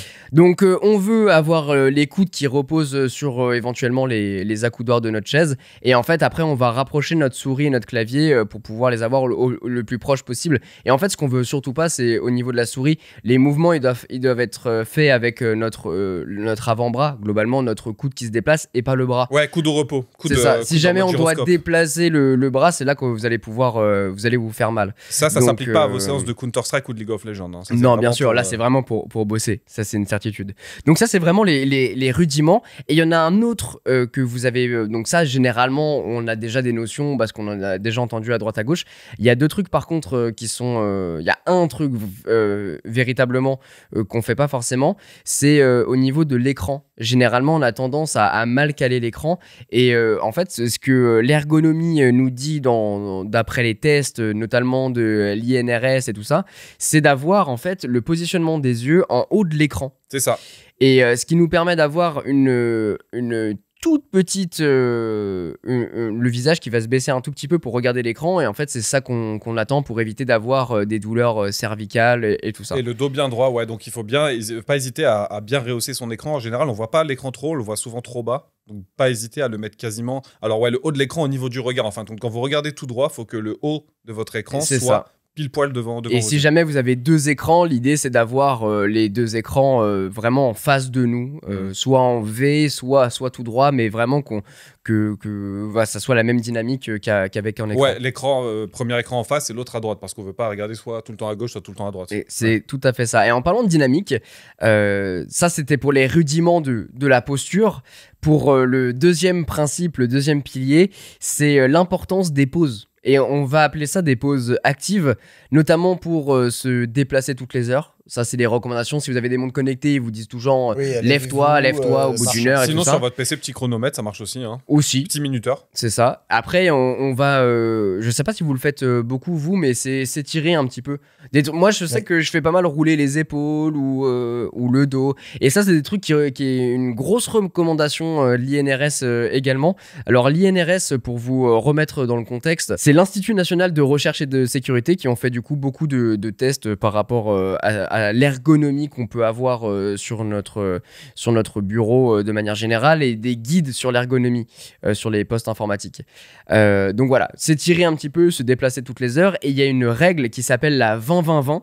C'est toutes les 20 minutes, regarder à 20 pieds, donc environ 6 mètres, et pendant 20 secondes, pour réduire la fatigue oculaire. Ouais, c'est ça. Ça permet de détendre les petits muscles qui se contractent dans la rétine, s'éloigner de l'écran et tout ça. Donc ouais, ça, c'est vachement important. Et c'est marrant parce que c'est un truc que moi, j'ai découvert il y a quelques temps, mais je me rendais pas compte que je le faisais naturellement. Ah ouais ? C'est que, alors je le chronomètre pas, généralement, c'est pas toutes les 20 minutes, hein, clairement. Mais c'est vrai qu'au bout d'un moment, je sais que je vais m'arrêter, je vais me poser un petit peu et je vais regarder à travers la fenêtre et du coup, je regarde à l'horizon. C'est exactement ça. C'est exactement ça. Et ça me pose pas de problème, quoi. Si t'es dans un bureau avec une fenêtre, tu regardes un petit peu vers l'extérieur. Alors bon, peut-être pas aller jusqu'au chronométrage, etc. Quoique, toutes les 20 minutes, on se rend pas compte, mais quand t'es concentré sur ton taf, c'est que ça vient quand même assez rapidement. Hein. T'as l'impression que ça bip régulièrement. Seconde chose, c'est la position alternée. Je sais pas si vous avez un bureau assis debout. Ouais. Mais c'est vrai que si vous avez l'opportunité de vous en prendre un, alors ça coûte de moins en moins cher et c'est la bonne nouvelle.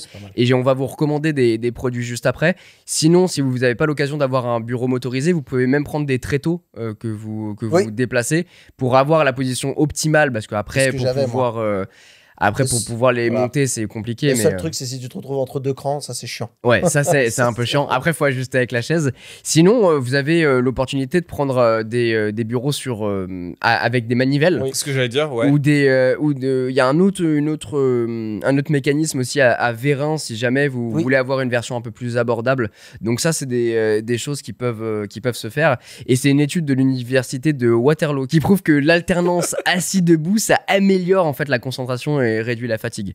C'est des trucs bêtes comme ça, mais si vous pouvez avoir ça chez vous, c'est vrai que c'est un plus. Ou demandez-le si vous travaillez dans un bureau ou des choses comme ça. C'est vrai que par rapport à votre morphologie, c'est ce qu'il y a de mieux, puisque vous pouvez ajuster vraiment au centimètre près. C'est ça. Et ça, c'est vraiment trop bien, que ce soit debout ou assis. Le troisième pilier extrêmement important, et c'est très régulé maintenant, c'est la fatigue oculaire.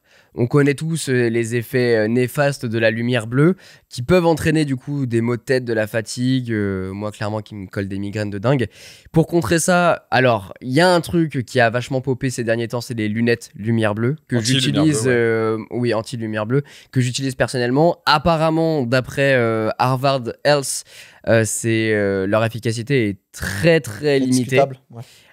Donc ça c'est une étude très récente par rapport à ça, mais en revanche ce qui est vachement recommandé, c'est déjà d'éviter les reflets sur son écran. Ouais, c'est clair. C'est tout bête, mais c'est vrai que si vous en avez, vos yeux vont vachement s'habituer. Ça va travailler énormément. Vision, ouais. Et après tout ce qui va être lumière naturelle dans la pièce, ça aide beaucoup, et les lumières ambiantes pour atténuer du coup cette fatigue visuelle. Faites attention aux ampoules que vous avez également dans votre bureau, parce qu'en fonction c'est du halogène, etc. Il y a du clignotement qui est alors presque invisible pour nous, sauf si on se focalise dessus, mais qui va énormément vous fatiguer, oculairement je parle. Et ouais, comme tu le disais, pour les gens qui sont souvent sujets aux migraines, avoir un bon éclairage, c'est capital. Pour la recherche pour la lumière bleue, je dis peut-être une bêtise, mais il me semble qu'il y avait eu tout un débat sur le fait que la lumière bleue pouvait davantage fatiguer les yeux, mais il me semble que alors c'est pas que c'est un poil bancal, c'est que ça a vraiment jamais été prouvé, ce truc-là. En fait, il paraît que la longueur d'onde bleue sur le spectre du visible, de la lumière, il véhicule plus d'énergie que les autres, et que c'est pour ça que ce serait plus sujet à de la fatigue oculaire. Mais en fin de compte, mis à part ça, il n'y a pas de... Je sais, alors, encore une fois, citez pas là-dessus, mais je ne suis pas certain qu'il y ait un véritable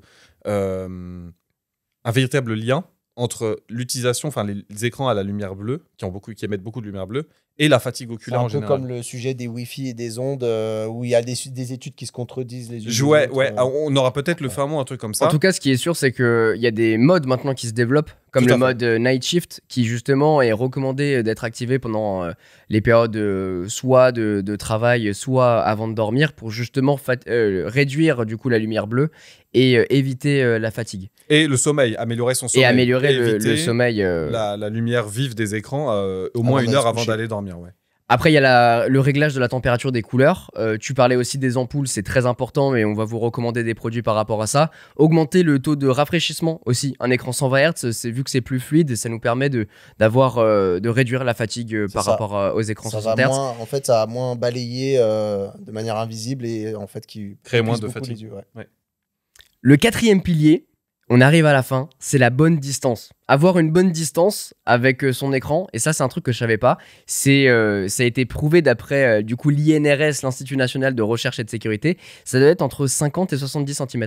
Ah, avec le produit que j'ai, ça va être sympa. Généralement, ils disent que tu dois tendre le bras, et si tu le touches, c'est pas mal.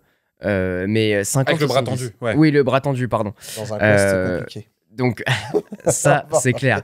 Et après il recommande aussi des écrans, par exemple 24 pouces, t'es environ 60 cm, 27 pouces 70, donc après ça dépend du coup de la taille de votre écran et du recul que vous avez par rapport à ça. Et si vous avez un PC portable, c'est important d'avoir de le redresser avec un stand, pour le surélever, ou alors de le connecter carrément à un écran externe. Ça c'est ce qui est le mieux, et c'est là-dessus que vous en sortirez le mieux. Ouais, et il y a aussi un point, si vous bossez sur un écran qui est suffisamment loin, n'hésitez pas à prendre juste 5 minutes pour configurer aussi la taille de vos caractères, pour pas que ce soit trop petit et illisible, parce que ça, tacitement, ça va vous fatiguer aussi. Donc, écran loin veut dire forcément taille de la police un peu plus grande pour éviter de vous fatiguer. Cinquième pilier, et pour moi c'est le plus important, c'est celui que je chéris le plus, c'est l'organisation. Avoir un espace de travail clean, sans distraction, un environnement propre, sans fioritures, pour se concentrer finalement sur l'essentiel. En fait, on est tout simplement beaucoup plus productif quand on est dans un environnement rangé. Et en fait, j'aime bien appeler ça la réinitialisation d'espace. C'est mon petit mot à moi, c'est ce que j'aime utiliser. C'est tout simplement un principe que j'applique de mon côté tout au long de ma journée. C'est-à-dire que dès que je vais bouger un truc dans le salon, dans ma chambre, dans le bureau, dans peu importe la pièce, ils vont avoir chacun un espace dédié. un espace qui peut évoluer en fonction des envies, de la déco, etc. Mais une fois que vous avez trouvé votre organisation parfaite, et ben vous y touchez plus. Et si vous dérangez, vous réinitialisez l'espace tel qu'il était avant. C'est un petit peu comme dans les Sims, globalement. Et en fait, cette réinitialisation d'espace, je trouve ça hyper important parce qu'en fait, ça te permet d'avoir un environnement qui est toujours propre, toujours accueillante. Et t'es pas là à te dire putain, merde, j'ai oublié de ranger ça, ça fout le bordel, j'ai oublié de ranger ça. Réinitialisation d'espace pour remplacer le fait lave-vaisselle, il est incroyable, je trouve. Exactement. Ça, ou par exemple, de mon côté, pour un tournage où je vais mettre plein de trucs de tous les côtés. Dès que j'ai terminé, je range tout. Comme ça, au moins, on repart sur de bonnes bases. Ou pour un événement, vous invitez des gens pour un anniversaire, pour des trucs. Vous allez organiser en fonction de l'événement. Et ben après, une fois que vous avez terminé, vous rangez. Exactement, blague à part, il ne faut pas que vous ayez besoin de réaliser une tâche avant de commencer à bosser, par exemple. Il ne faut pas que vous rangiez le bureau de la veille avant de commencer, parce que déjà, en termes de motivation, c'est l'angoisse. Et en plus, tu ne commences pas sur des bonnes bases ta journée de travail. Tout le monde n'a pas la possibilité, entendons-nous, d'avoir un bureau dédié ou un espace de travail dédié chez lui. Mais ne serait-ce que de bosser dans un environnement propre ou dans votre champ visuel, il n'y a pas forcément la vue sur la PS5, sur effectivement la pile de vaisselle qui est mal faite et tous ces trucs qui vont venir vous sortir de votre travail. Bah, c'est déjà un étape de plus vers une bonne productivité, un environnement de travail qui est plus sain pour vous. Et pour votre culture personnelle, c'est aussi appelé la méthode des 5 S de Toyota. C'est une approche japonaise pour maintenir l'ordre appliqué pour créer un environnement de travail plus organisé, propre et sûr, résultant en une augmentation de la productivité, de la qualité et de la motivation des équipes. Et les 5 S contribuent au seiri. Alors désolé pour mon accent japonais, hein, je l'ai pas. Donc seiri, c'est trier, garde uniquement ce qui est utile. Le seiton pour ranger, chaque objet doit avoir sa place. Seiso pour nettoyer, un espace propre pour améliorer la concentration. Seiketsu pour standardiser, établir des routines d'organisation. Il y a aussi le shitsuke, soutenir l'effort, maintenir l'habitude. Tu m'as menti. Si, c'est un S. Shitsuke. Pardon. S-H-I-T. Pardon, my bad. Shitsuke, ouais, désolé, c'est mon accent japonais. Il est très bien, j'essaye, mais je voulais pas te je fais un effort, en tout cas. Du coup, Shitsuke pour soutenir l'effort, maintenir l'habitude sur le long terme. Et après, tu vas avoir aussi tout un tas de gestion des câbles. Donc ça va être cable management à balle. Mais alors ça, les gars, je vais vous en parler un petit peu après. Et après, l'optimisation de stockage, donc à côté, pour bien optimiser son espace et être bien rangé. De mon côté, par exemple, j'ai mon bureau qui est clean, mais à côté, je vais avoir un meuble dans lequel je vais ranger un petit peu le bric-à-brac, les stylos, les trieurs, les machins, les quelques câbles qui peuvent traîner exactement, sur lesquels tu peux en avoir besoin. Et tout ça, c'est rangé. C'est pas visible, tu sais que c'est bien rangé dans ton truc, donc tu peux en avoir besoin facilement. Ou même si c'est le foutoir, c'est rangé dans un cube, tu le vois pas. Et puis... C'est ça, visuellement en fait ça fait vraiment toute la différence.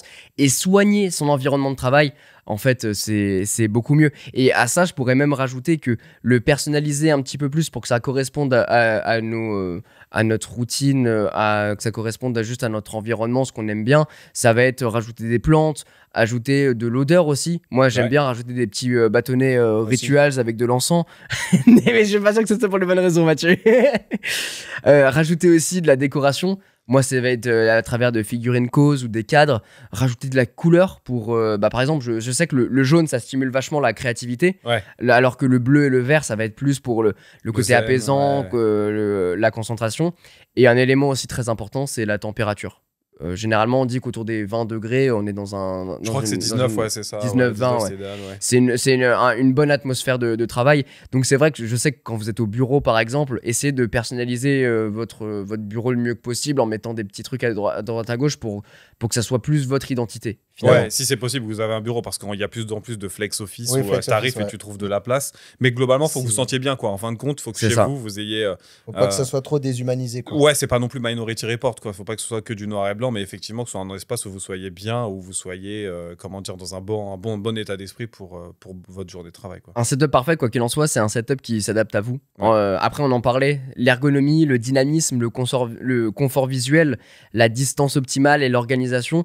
Je pense que vraiment, en appliquant ces 5 principes qui finalement sont les bases, et finalement on parlait de posture et tout ça, mais une fois que vous l'avez appliqué une fois, vous touchez plus à votre bureau, vous touchez plus à votre chaise, donc ça sera ça va rester.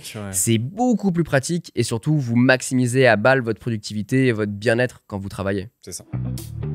En termes de recommandations de produits, parce qu'on a parlé finalement des 5 principes maintenant fondamentaux, les piliers, est-ce que vous avez des petites recommandations par exemple de bureaux ? Et en fait, il y a pas d'excellents bureaux. Le seul truc que je vous dirais, c'est faites en fonction des bonnes affaires que vous avez. Un assis debout, vous vous rendez pas compte que vous en avez besoin, et quand vous en avez un chez vous, vous vous rendez compte à quel point Ça vous a manqué. c'est pratique. Ouais, c'est ça. Électrique ou pas, ça c'est vraiment à votre bon vouloir. Faites en fonction des promos que vous avez dans le coin. Peut-être mon conseil, ce serait de prendre des bureaux dissociés. C'est-à-dire, ne prenez pas un bureau qui inclut déjà tout le plateau, etc. Prenez le châssis en lui-même, électrique, manuel, comme vous voulez, et venez mettre un plateau dessus. Comme ça, si plus tard vous voulez le changer, vous voulez augmenter la taille, le réduire, et que vous déménagez, ce sera beaucoup plus facile à en termes de goût, transporter. quoi. En termes de coût, c'est beaucoup plus intéressant. Ouais. Et encore une fois, on parle de personnalisation. Tu peux mettre ce que tu veux derrière. Ce que tu veux, quoi. Bah, Ikea, c'est pas mal, effectivement, si tu veux acheter un plateau. Ils ont les deux. Ils ont les deux et les plateaux sont pas chers. Un petit peu plus cher, il y a Tipto. Je sais pas si vous connaissez. Non, ça me dit rien. Bah, en fait, vous avez des pieds et un plateau que vous pouvez acheter séparément. C'est très coloré, donc on va avoir des pieds très colorés qui viennent se visser. Et en fait, l'avantage, c'est que ça a plein d'usages. Vous pouvez le mettre en mode bureau, mais vous pouvez aussi le mettre en mode petit meuble, petite commode, etc. C'est vraiment très sympa, Et très modulaire. Technique système D, si vous n'avez pas trop d'argent, pas trop de budget, vous pouvez aller voir les chutes dans les magasins. Alors, je sais pas, c'est chez Casto peut-être, je dirais. Tu sais, les trucs de bricolage. Casto-Brico. Tu peux pas t'acheter une belle planche en chaîne exprès pour les bureaux qui sont vendus beaucoup plus cher. Moi, j'ai acheté des chutes que tu vas payer 20 balles et tout. Tu les payes vraiment pas cher. C'est clair. Ou Ok. les brocantes. Tu prends n'importe quel meuble en brocante. Si vous êtes un peu DIY, un petit coup de ponçage, Ouais, petit c'est ça. vernissage, franchement, vous pouvez faire des trucs tout à fait sympas. Encore une fois, hein.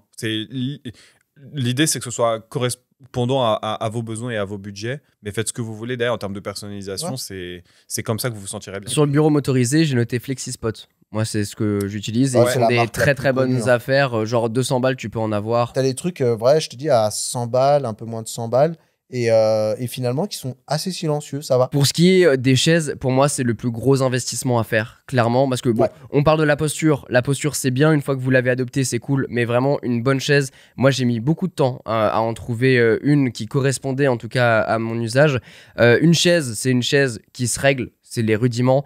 Hauteur, profondeur, lambert, de manière générale, une bonne chaise, c'est celle qui vous évitera d'avoir mal au dos, qui limitera en tout cas. Et après, il faut aussi, bon, on le disait, hein, changer de position, s'étirer, se lever régulièrement. Et c'est tout ça combiné qui fera que ça marchera bien. Et par pitié, pas de chaise gaming. Alors, c'est très bon point. C'est le truc que j'allais dire. Si vous voyez une chaise qui a une bonne gueule, qui fait très gaming, c'est pas une. C'est pas une chaise ergonomique. C'est pas un gage de qualité.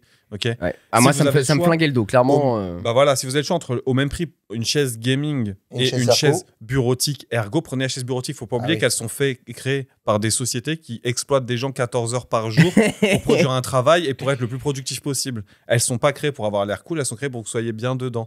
Pitié, arrêtez avec les chaises gaming. Il y a des très bonnes marques de chaises gaming qui ont un Ah oui, design bien très sûr. sympa gaming, mais qui sont avant tout centrés sur l'ergo. Il y en a Oui. deux, trois. Alors, tu avais parlé de. Toi, ta chaise, toi, c'est une Logitech collab.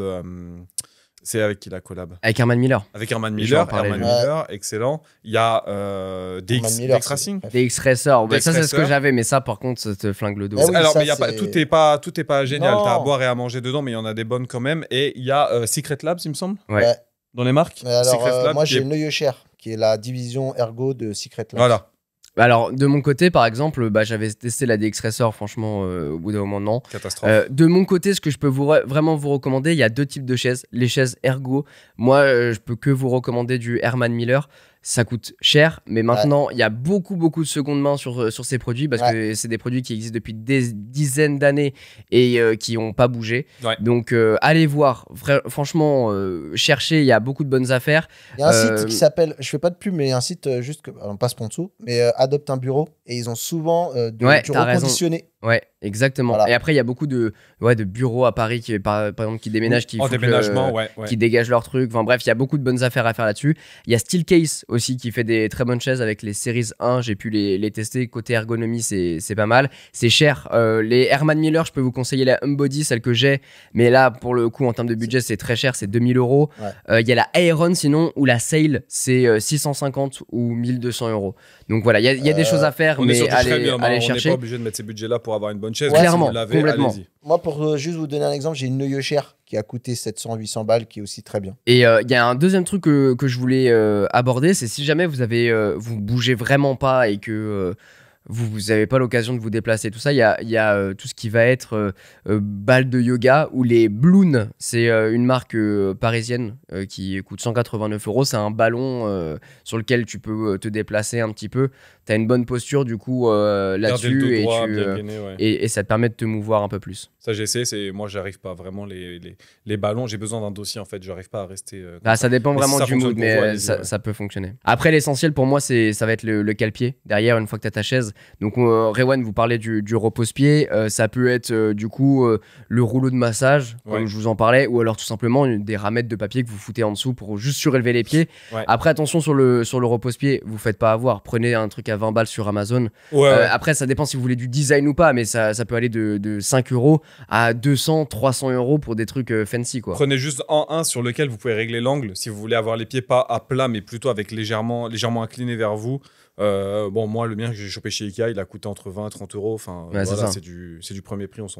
Pas besoin d'aller sur des trucs pharaoniques. Sur le hardcore, après, vous pouvez prendre un tapis de marche. Je sais que j'ai un pote qui travaille tout le temps là-dessus. Le combo tapis de marche, bureau assis, debout, ça fait longtemps que je le convoite pour justement faire les 10 000 pas demandés par l'OMS par jour. Mais c'est encore une fois un petit budget, ouais. On parlait des écrans. Si vous n'avez pas la possibilité d'avoir un écran qui soit vraiment dans votre champ visuel, vous pouvez le surélever un petit peu. C'est cool parce que ça vous permet d'avoir du design, plus de rangement. Je peux vous conseiller des marques comme Balolo ou Grovemade. Bon, c'est des trucs qui sont un peu plus chers, mais par contre, en termes de customisation, c'est génial. C'est des marques de support écran. Donc, c'est ce que tu mets sur ton bureau et ensuite, tu poses ton écran par-dessus. Et en fait, en dessous, vu que tu as de l'espace, ils font des petits bricolages, notamment Grovemade. Moi, c'est une marque que j'adore, mais ça coûte très très cher. Où en fait, il y a plein de petits modules que tu viens intégrer, des tiroirs, des supports Apple Watch, des supports téléphone pour pouvoir recharger en induction. Et tout ça, ça crée un truc, un mood vraiment sympa. Vous avez également la possibilité, pour surélever votre écran, de le connecter à un bras. Si vous avez déjà un bureau un peu sympa, vous mettez un bras. La seule chose à vérifier, c'est que votre écran il est bien compatible avec un support VESA. Et puis du coup, vous avez un écran qui sera toujours réglable en fonction de votre hauteur. Système D, ramettes de papier. Ramettes de papier. Aussi. Le combo ramettes de papier aux boîtes de carte mère que je vois chez les geeks à chaque fois. C'est exactement ça. Deuxième chose, côté design, et on en parlait au niveau de la fatigue visuelle, la lumière d'ambiance, c'est ce qu'il y a de mieux, et aussi c'est ce qu'il y a de plus esthétique. De mon côté, je peux vous recommander 3 produits que moi, perso, c'est genre mes coups de cœur. Il va y avoir la simple Screen Bar BenQ. Donc c'est une petite lampe que vous mettez, que vous clipsez en quelque sorte sur votre écran et en fait qui va faire une lumière au niveau de vos mains et en fait ça va s'adapter en fonction du temps de la journée pour adapter la couleur de la lumière. Généralement le matin on dit plus que c'est une couleur orangée, la journée une couleur plutôt blanche et le soir plutôt orangée justement pour s'adapter. Donc ça c'est très cool, ça coûte 99 €. Sinon moi de mon côté ce que j'ai ça va être la Philips Hue Play que moi j'ai collé en fait derrière mon écran qui en fait va créer une lumière diffuse sur mon mur et là en fait la lumière va rebondir sur moi et Philips Hue c'est vrai qu'ils font aussi ce côté et le côté aussi qui va s'adapter en fonction de la journée et après pour le côté un peu plus stylé mais ça c'est mon côté design qui parle, c'est la Soleil Cycle Morph de Dyson. Bon, ça coûte 549 € les gars, désolé. Mais par contre, c'est un putain de bel objet un peu style architecte et tout ça. La lampe papier Ouais, alors il y a la lampe papier que du coup j'ai chez moi, mais t'as aussi la même version plus petite que tu peux mettre sur un bureau. La lampe de bureau, ok. Et en fait, c'est le même principe, t'as le bras qui peut s'ajuster, soit se retourner vers le mur pour pouvoir éclairer le mur, soit le ramener vers soi pour pouvoir éclairer ce qu'on est en train de faire, ou alors la replier complètement pour avoir juste le tube lumineux. Et après, ça s'adapte en fonction de la température de l'extérieur, aussi de votre localisation en fonction de comment si c'est nuageux, etc. Donc un super produit. Mec, à voir, mais juste pour faire une petite anecdote, j'ai vu passer une news, Apple serait peut-être en train de travailler sur une lampe à robot. Tu sais, comme Pixar, là, tu sais, l'animation au début. Ah ouais. Travaillerait sur un délire dans ce truc-là, avec une lampe robot qui va s'adapter, s'ajuster et avoir un côté un peu humanisant. Pour avoir de l'empathie, tout, etc. Bon, c'est un délire, un brevet, je crois qu'ils sont dessus. Mais ça serait très, très drôle. Tous les jours, moi, je teste ça, c'est clair. J'imagine. On peut parler rapidement des claviers et des souris, ce qui est le plus important côté périphérique. Bon, c'est pas que je suis contre la science, mais c'est vrai que moi, j'aime bien avoir mes petites préférences.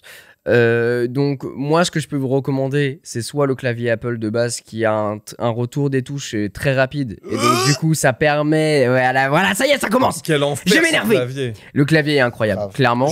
Le clavier et la souris sont au même niveau. Je ne comprends pas les gens qui bossent là-dessus. Le clavier est incroyable. Ça me fout Il une est angoisse. phénoménal. Et justement, c'est cet appui court qui est chiclette, vachement le cool. format, ouais. Sinon, moi, clairement, la base de base, c'est le MX Keys de Logitech. Mais MX Keys, tu vois, tous les jours. Tous les jours. Alors. Le MX Keys ou MX Keys S, donc qui n'a pas le le pavé numérique avec la souris MX Masters. Les deux, ils sont incroyables. Rétro-éclairés, batterie intégrée, chargeur USB-C, ils sont vraiment super. Au niveau du retour, c'est hyper agréable. Les touches sont légèrement, effectivement, creusées. Ouais, Et autant celui-ci, j'adore bosser avec. Alors, même si ça m'arrive de jouer, je bosse dessus parce que j'ai pas envie d'avoir un écran mécanique qui fait des bruits de machine à écrire. Un clavier mécanique, ouais. Un clavier mécanique, pardon, je sais pas ce que j'ai dit. Mais le clavier Apple, je ne comprends pas. En termes de taille, ça me va pas. En termes de retour, ça me va pas. L'inclinaison me va pas. Si vous voulez aller encore un peu plus loin sur l'ergo, puisque moi j'ai la chance de tester pas mal de petits produits Logi aussi, et ben vous avez le Wave Keys, qui est typiquement un clavier ergonomique avec une mousse à mémoire de forme pour les Oui, qui est séparé en deux. Même pas, et celui-ci, il est il est en forme. Ouais. C'est vrai que en fait, c'est des claviers ergonomiques et moi, c'est ce qui me plaît pas justement, c'est avoir le clavier généralement séparé en deux parties. Légèrement arqué pour garder tes mains dans le prolongement de ton bras. Exactement. Et en fait, celui-ci, ils ont fait tout un travail rapide dessus, c'est de pouvoir faire en sorte que ça change pas trop ta manière que tu as de taper sur un clavier traditionnel. Parce que souvent, quand c'est arqué comme ça, tu as tendance à te rater sur des touches parce que justement, il y a cette petite angle. Là, ils ont fait tout un travail là-dessus pour que ça reste quand même naturel, que tu fasses le moins de fautes de frappe possible et ça marche plutôt bien. Ok. Donc, moi, j'utilise ça. Côté clavier mécanique aussi, j'ai noté une marque qui me fascine un petit peu, j'adore le design, c'est Lofree, L-O-F-R-2-E. Ils sont incroyables. Qui font des claviers personnalisables et tout ça, non? Ouais, un petit peu, tu peux changer les touches et tout ça. Le retour est hyper satisfaisant, mais pour l'instant, c'est que des claviers QWERTY, donc c'est pas encore sur la chaîne, mais ça arrivera. Et c'est vrai que en termes de souris, moi j'ai noté la MX Master 3S, comme tu parlais, et il y a la MX verticale pour le côté un petit peu fancy ergonomique. Pour éviter que s'éclater le cubitus, elle est légèrement arquée sur la droite, donc encore une fois, elle suit le prolongement naturel de votre bras si vous aimez bien. C'est ce que tu as testé, Mathieu? Alors moi non, j'ai testé justement un nouveau modèle qui m'ont donné vraiment le setup complet là, donc le Wave Keys, qui je le rappelle, je ne lui ai pas donné le prix, mais les 80 €. C'est vraiment pensé même limite pour du pro, tu vois, cette gamme-là en tout cas. Et c'est pour ça que vous parlez beaucoup de MX Keys parce que cette gamme-là, elle est un peu plus confidentielle.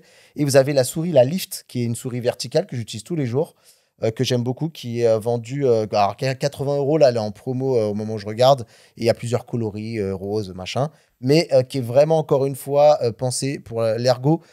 Là, chez Logi, tu es au summum de la recherche de l'ergonomique, du confort là-dessus. Et la souris verticale, on ne se rend pas compte à quel point c'est important pour les doigts. Quand vous utilisez une souris tous les jours traditionnelle, vous pouvez finir par avoir des petites tendinites, etc. C'est vrai que moi, c'est un truc que j'ai eu du mal à adopter. La souris verticale, c'est un peu particulier. Et il faut du temps. Et malheureusement, de par l'ergonomie, j'ai un autre choix qui est pas top. Bon, pour moi, il y a un truc tout bête, mais qui est indispensable. C'est le Deskmate. C'est le sous-main pour le côté esthétique. Pour mieux faire glisser la souris et aussi pour pas abîmer son bureau. Imaginez un tapis de souris, mais il est XXL et il prend, je sais pas, 90 cm ou plus. Celui que j'utilise personnellement, c'est le Titan Wolf. Il coûte 19 €. Donc franchement, moi, j'en ai testé beaucoup. Vraiment beaucoup pour les différents setups. Celui-là, c'est ce qu'il y a de mieux. Ah ouais. Et je l'ai allié avec un petit truc, mais ça vient d'un autre Deskmate qui s'appelle le Journey Alti Wireless Charging Map. Oh la vache. Et en fait, c'est un tapis de souris qui est en cuir très très bien fini, ou alors tu peux le retourner, il y a un petit côté feutre, et en fait, tu viens clipser un pavé tout du long qui permet de recharger ses écouteurs et son téléphone en sans fil. Il y a des souris qui sont compatibles, je crois que c'est Razer qui fait ça, où tu as des souris qui se rechargent par induction. Logitech. C'est la Logitech aussi? Logitech, ouais, tu connectes en fait le tapis de souris qui est relié en USB-C et ta souris se recharge dessus. C'est ce que j'avais acheté pour le setup gaming. Finalement, on va parler des écrans. Je sais que c'est un énorme sujet et limite ce serait un truc dédié. Moi, je peux vous donner mon top 3 des écrans que je peux recommander en fonction des différents usages. D'abord, il y a toute la gamme Asus ProArt Pour moi, un écran, il faut investir de l'argent dedans. Tu vas pas acheter un truc de Joel Clodo. Mieux vaut garder un petit peu d'argent de côté et ensuite acheter un bel écran. Me demande pas mon écran alors. Mais ça, pour moi, c'est vraiment la gamme Asus ProArt. C'est un peu cher. Vous avez des gammes un petit peu en dessous chez Asus, mais qui sont équivalentes et vraiment très bien. Il y a le Apple Studio Display qui est très bien. Ah ouais. Ouais, On est franchement. dans les tarifs. Là, c'est 1700 € pour le Studio Display, mais après, c'est à peu près le même prix pour les ProArt D'accord. en réalité. Mais c'est du coup du mono-écran. Et en termes de qualité, de profondeur des couleurs et tout ça, c'est vraiment très bien. Attention au reflet sur les Studio Display parce que c'est un écran brillant et pas un écran mat sur les ProArt. Et sinon, y a celui que j'utilise, le Odyssey OLED G9 49 pouces. Et je vous dis celui-là parce que c'est celui que j'ai actuellement, mais de manière générale, les écrans ultra wide, pour moi, c'est le pur kiff parce que, bon, déjà, ça s'adapte énormément à mes usages et ça, c'est le plus important. Acheter un écran qui correspond à ce que vous voulez faire dessus. Mais surtout, en fait, ça m'évite d'avoir deux écrans côte à côte et de me taper deux bordures d'écran devant moi, là où moi, j'ai un tout en un, quoi.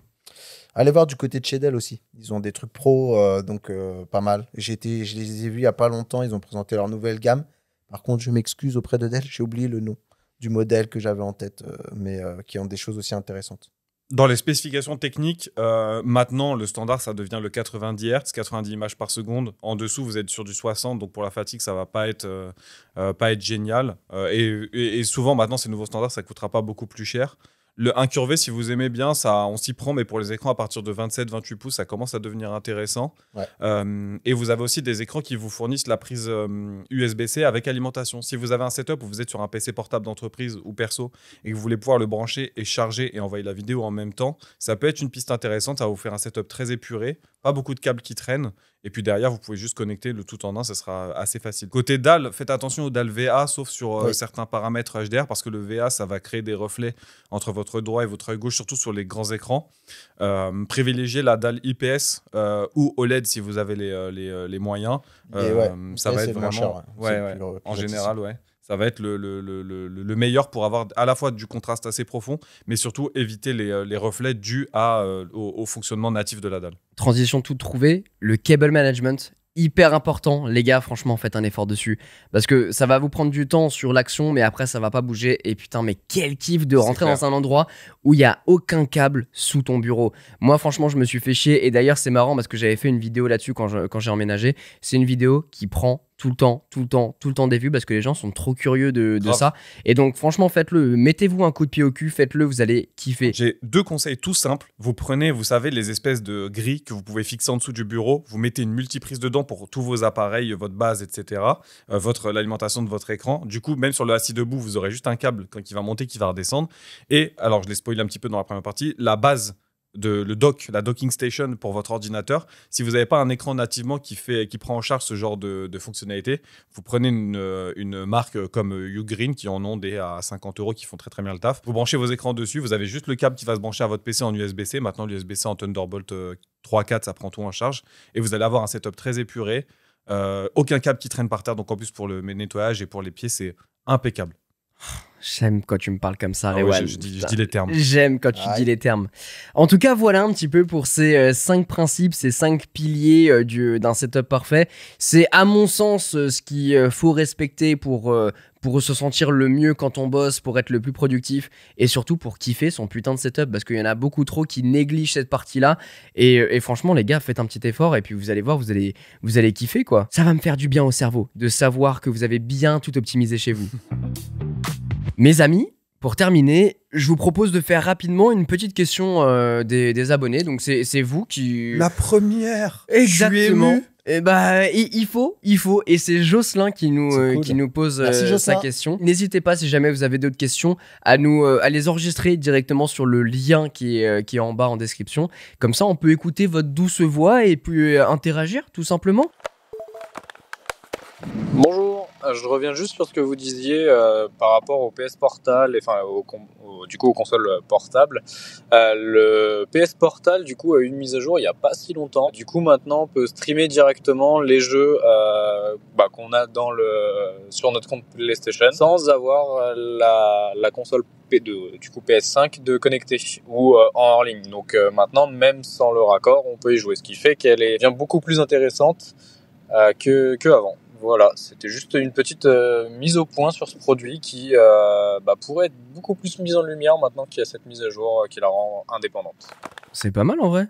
C'est pas une question, ça, mon Jocelyn. Je te remercie beaucoup pour ton intervention. Cela dit, la clarification est intéressante. Bah, c'est clair. Ça veut dire qu'en fait, si tu as le service du coup de location de jeux, tu peux faire du cloud gaming en fait. En fait, c'est exactement ça. Tu peux utiliser le PlayStation Portal comme un Steam Deck. Si j'ai bien compris, c'est un peu un système genre à la Shadow, tu vois, où en fait, ça t'allume une PlayStation quelque part dans un serveur, dans un data center ou un truc comme ça, et ça te charge tes jeux en fait. Ouais, c'est un peu ça, je crois. Bah, je pense que c'est comme ça que je pense que ça doit être ça, mais ouais, mais il faut quand même que t'aies la PS5 chez toi. Oui, et que t'aies le jeu. Oui, mais par exemple, ta PS5, au début de la Portal, il fallait qu'elle soit allumée pour pouvoir jouer à distance. Là, d'après ce que je comprends, t'as pas besoin d'être connecté même sur Internet, ou elle peut être éteinte hors ligne, si j'ai bien compris.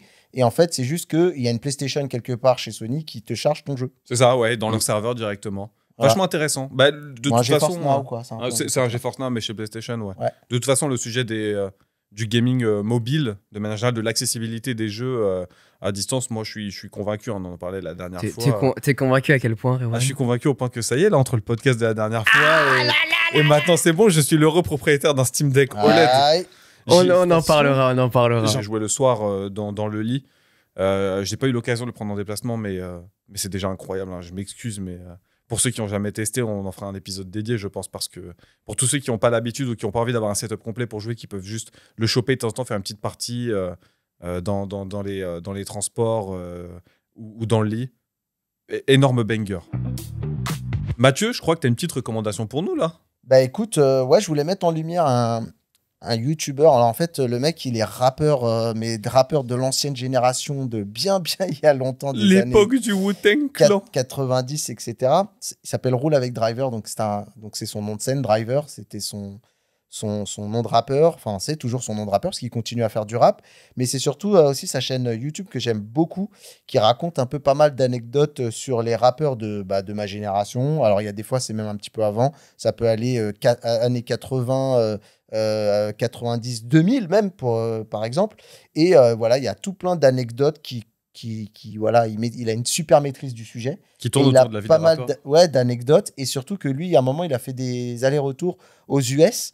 Et donc, il avait même parfois des connaissances proches des sujets. Et donc, vraiment, il a des petites pépites qu'il a soit vécu lui, en studio, avec des gros rappeurs Quinry.